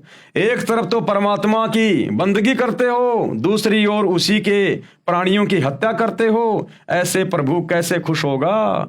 अर्थात आप स्वयं भी पाप के भागी हो रहे हो तथा अनुयायियों यानी साबाओं को भी गुमराह करके दोषी होकर जहन्नुम में गिरोगे। कबीर परमेश्वर कह रहे हैं कि हे काजी, हे मुल्ला, आप पीर यानी गुरु भी कहलाते हो। अरे पीर तो वो होता है जो दूसरे के दुख यानी पीड़ा को समझे, उसे संकट में गिरने से बचाए, किसी को कष्ट ना पहुंचाए। जो दूसरे के दुख में दुखी नहीं होता वह तो काफिर है यानी बेपीर है, निर्दयी है। वह पीर यानी गुरु कहलाने के योग्य नहीं है। उत्तम खाना नमकीन खिचड़ी है, उसे खाओ। दूसरे का गला काटने वाले को उसका बदला देना पड़ता है। ये जानकर समझदार व्यक्ति प्रतिफल में अपना गला नहीं कटाता। दोनों ही धर्मों के मार्गदर्शक यानी गुरु निर्दयी हो चुके हैं। हिंदुओं के गुरु कहते हैं कि हम तो एक झटके से बकरी आदि का गला छेदन करते हैं जिससे प्राणी को कष्ट नहीं होता, इसलिए हम दोषी नहीं हैं। तो फिर काटो अपने बेटा बेटी की गर्दन झटके से अगर दर्द नहीं होता है तो। तथा मुसलमान धर्म के मार्गदर्शक यानी गुरु मुल्ला मौलवी कहते हैं हम धीरे धीरे हलाल करते हैं जिस कारण हम दोषी नहीं हैं। परमात्मा कबीर साहिब जी ने कहा यदि आपका तथा आपके परिवार के सदस्यों का गला किसी भी विधि से काटा जाए तो आपको कैसा लगेगा। बात करते हैं पुण्य की और करते हैं घोर अधर्म, दोनों दीन नरक में पड़ी कुछ तो करो शर्म।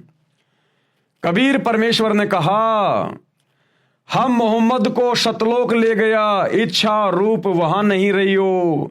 कि मैं हजरत मोहम्मद को जब वो काबा में गया हुआ था हज करने के लिए, तब मैं उसको जिंदा बाबा के रूप में मिला था और उसको अपने शतलोक में लेकर गया था, लेकिन वो वहां नहीं रुका। हम मोहम्मद को शतलोक ले गया, इच्छा रूप वहां नहीं रही हो। उलट मोहम्मद महल पठाया, गुज बीरज एक कलमा लाया। तो परमेश्वर कबीर अल्लाह ने कहा कि मैंने वापस हजरत मोहम्मद को महल यानी उसके शरीर में छोड़ दी उसकी आत्मा, और गुज बीरज एक कलमा लाया, और वहां मैंने उसको एक कलमा दिया था, अल्लाहु कबीर कि तू ये नाम जाप किया कर। रोजा बंग निमाज दई रे, मैंने हजरत मोहम्मद को रोजा रखने के लिए कहा था, बंग के लिए कहा था और निमाज पढ़ने के लिए कहा था, और बिस्मिल की नहीं बात कही रे, ये जीव हत्या करने का मैंने कोई आदेश नहीं दिया। भावार्थ नबी मोहम्मद को मैं कबीर अल्लाह शतलोक लेकर गया था, परंतु वहां न रहने की इच्छा व्यक्त की, वापस मोहम्मद जी को शरीर में भेज दिया। नबी मोहम्मद जी को काल ब्रह्म से पर्दे के पीछे से जो आदेश मिला था, उस आदेश में काल ने भी रोजा बंग, ऊंची आवाज में प्रभु स्तुति करना तथा 5 समय की नमाज करना तो कहा था, परंतु गाय आदि प्राणियों को बिस्मिल करने यानी मारने को नहीं कहा।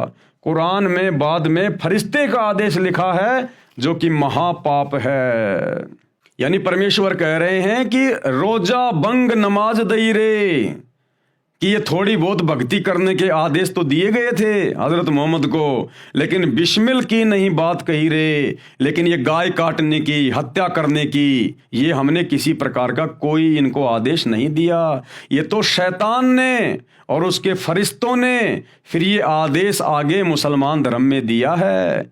तो भाई जो लोग मांस खाते हैं ये उल्टे कर्म कर रहे हैं, जीव हत्या कर रहे हैं, और सच्चे खुदा की सच्ची इबादत ना करके इस डुप्लीकेट अल्लाह को, शैतान को ही अपना खुदा मान के जो मुसलमान भाई अपनी इबादत कर रहे हैं, भाई परमात्मा के दोषी बन रहे हो। परमात्मा के ये उस मालिक का संविधान धीरे धीरे आप लोगों की आंखों के सामने आ रहा है।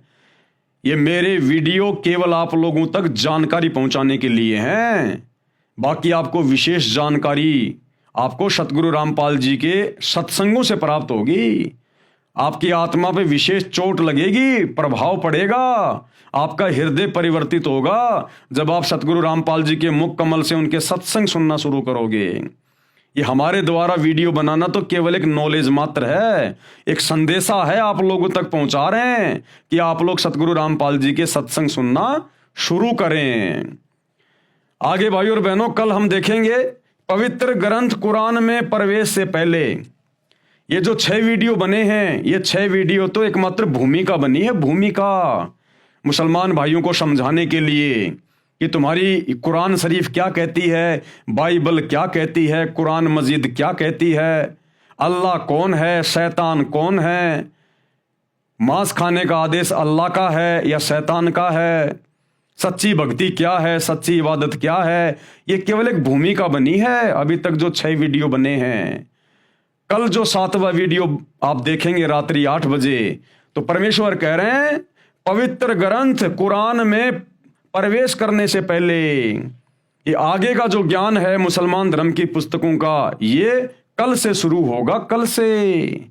तो सभी भाई बहन कल रात्रि 8 बजे दास के Facebook page Pawan Das is live के ऊपर लाइव जुड़ें तब तक गुरुदेव भगवान हम सबको आज्ञा दें, इजाजत दें, सद्बुद्धि दें, आशीर्वाद दें। बंदी छोड़ अल्लाहु कबीर, सतगुरु रामपाल जी परमेश्वर की जय हो।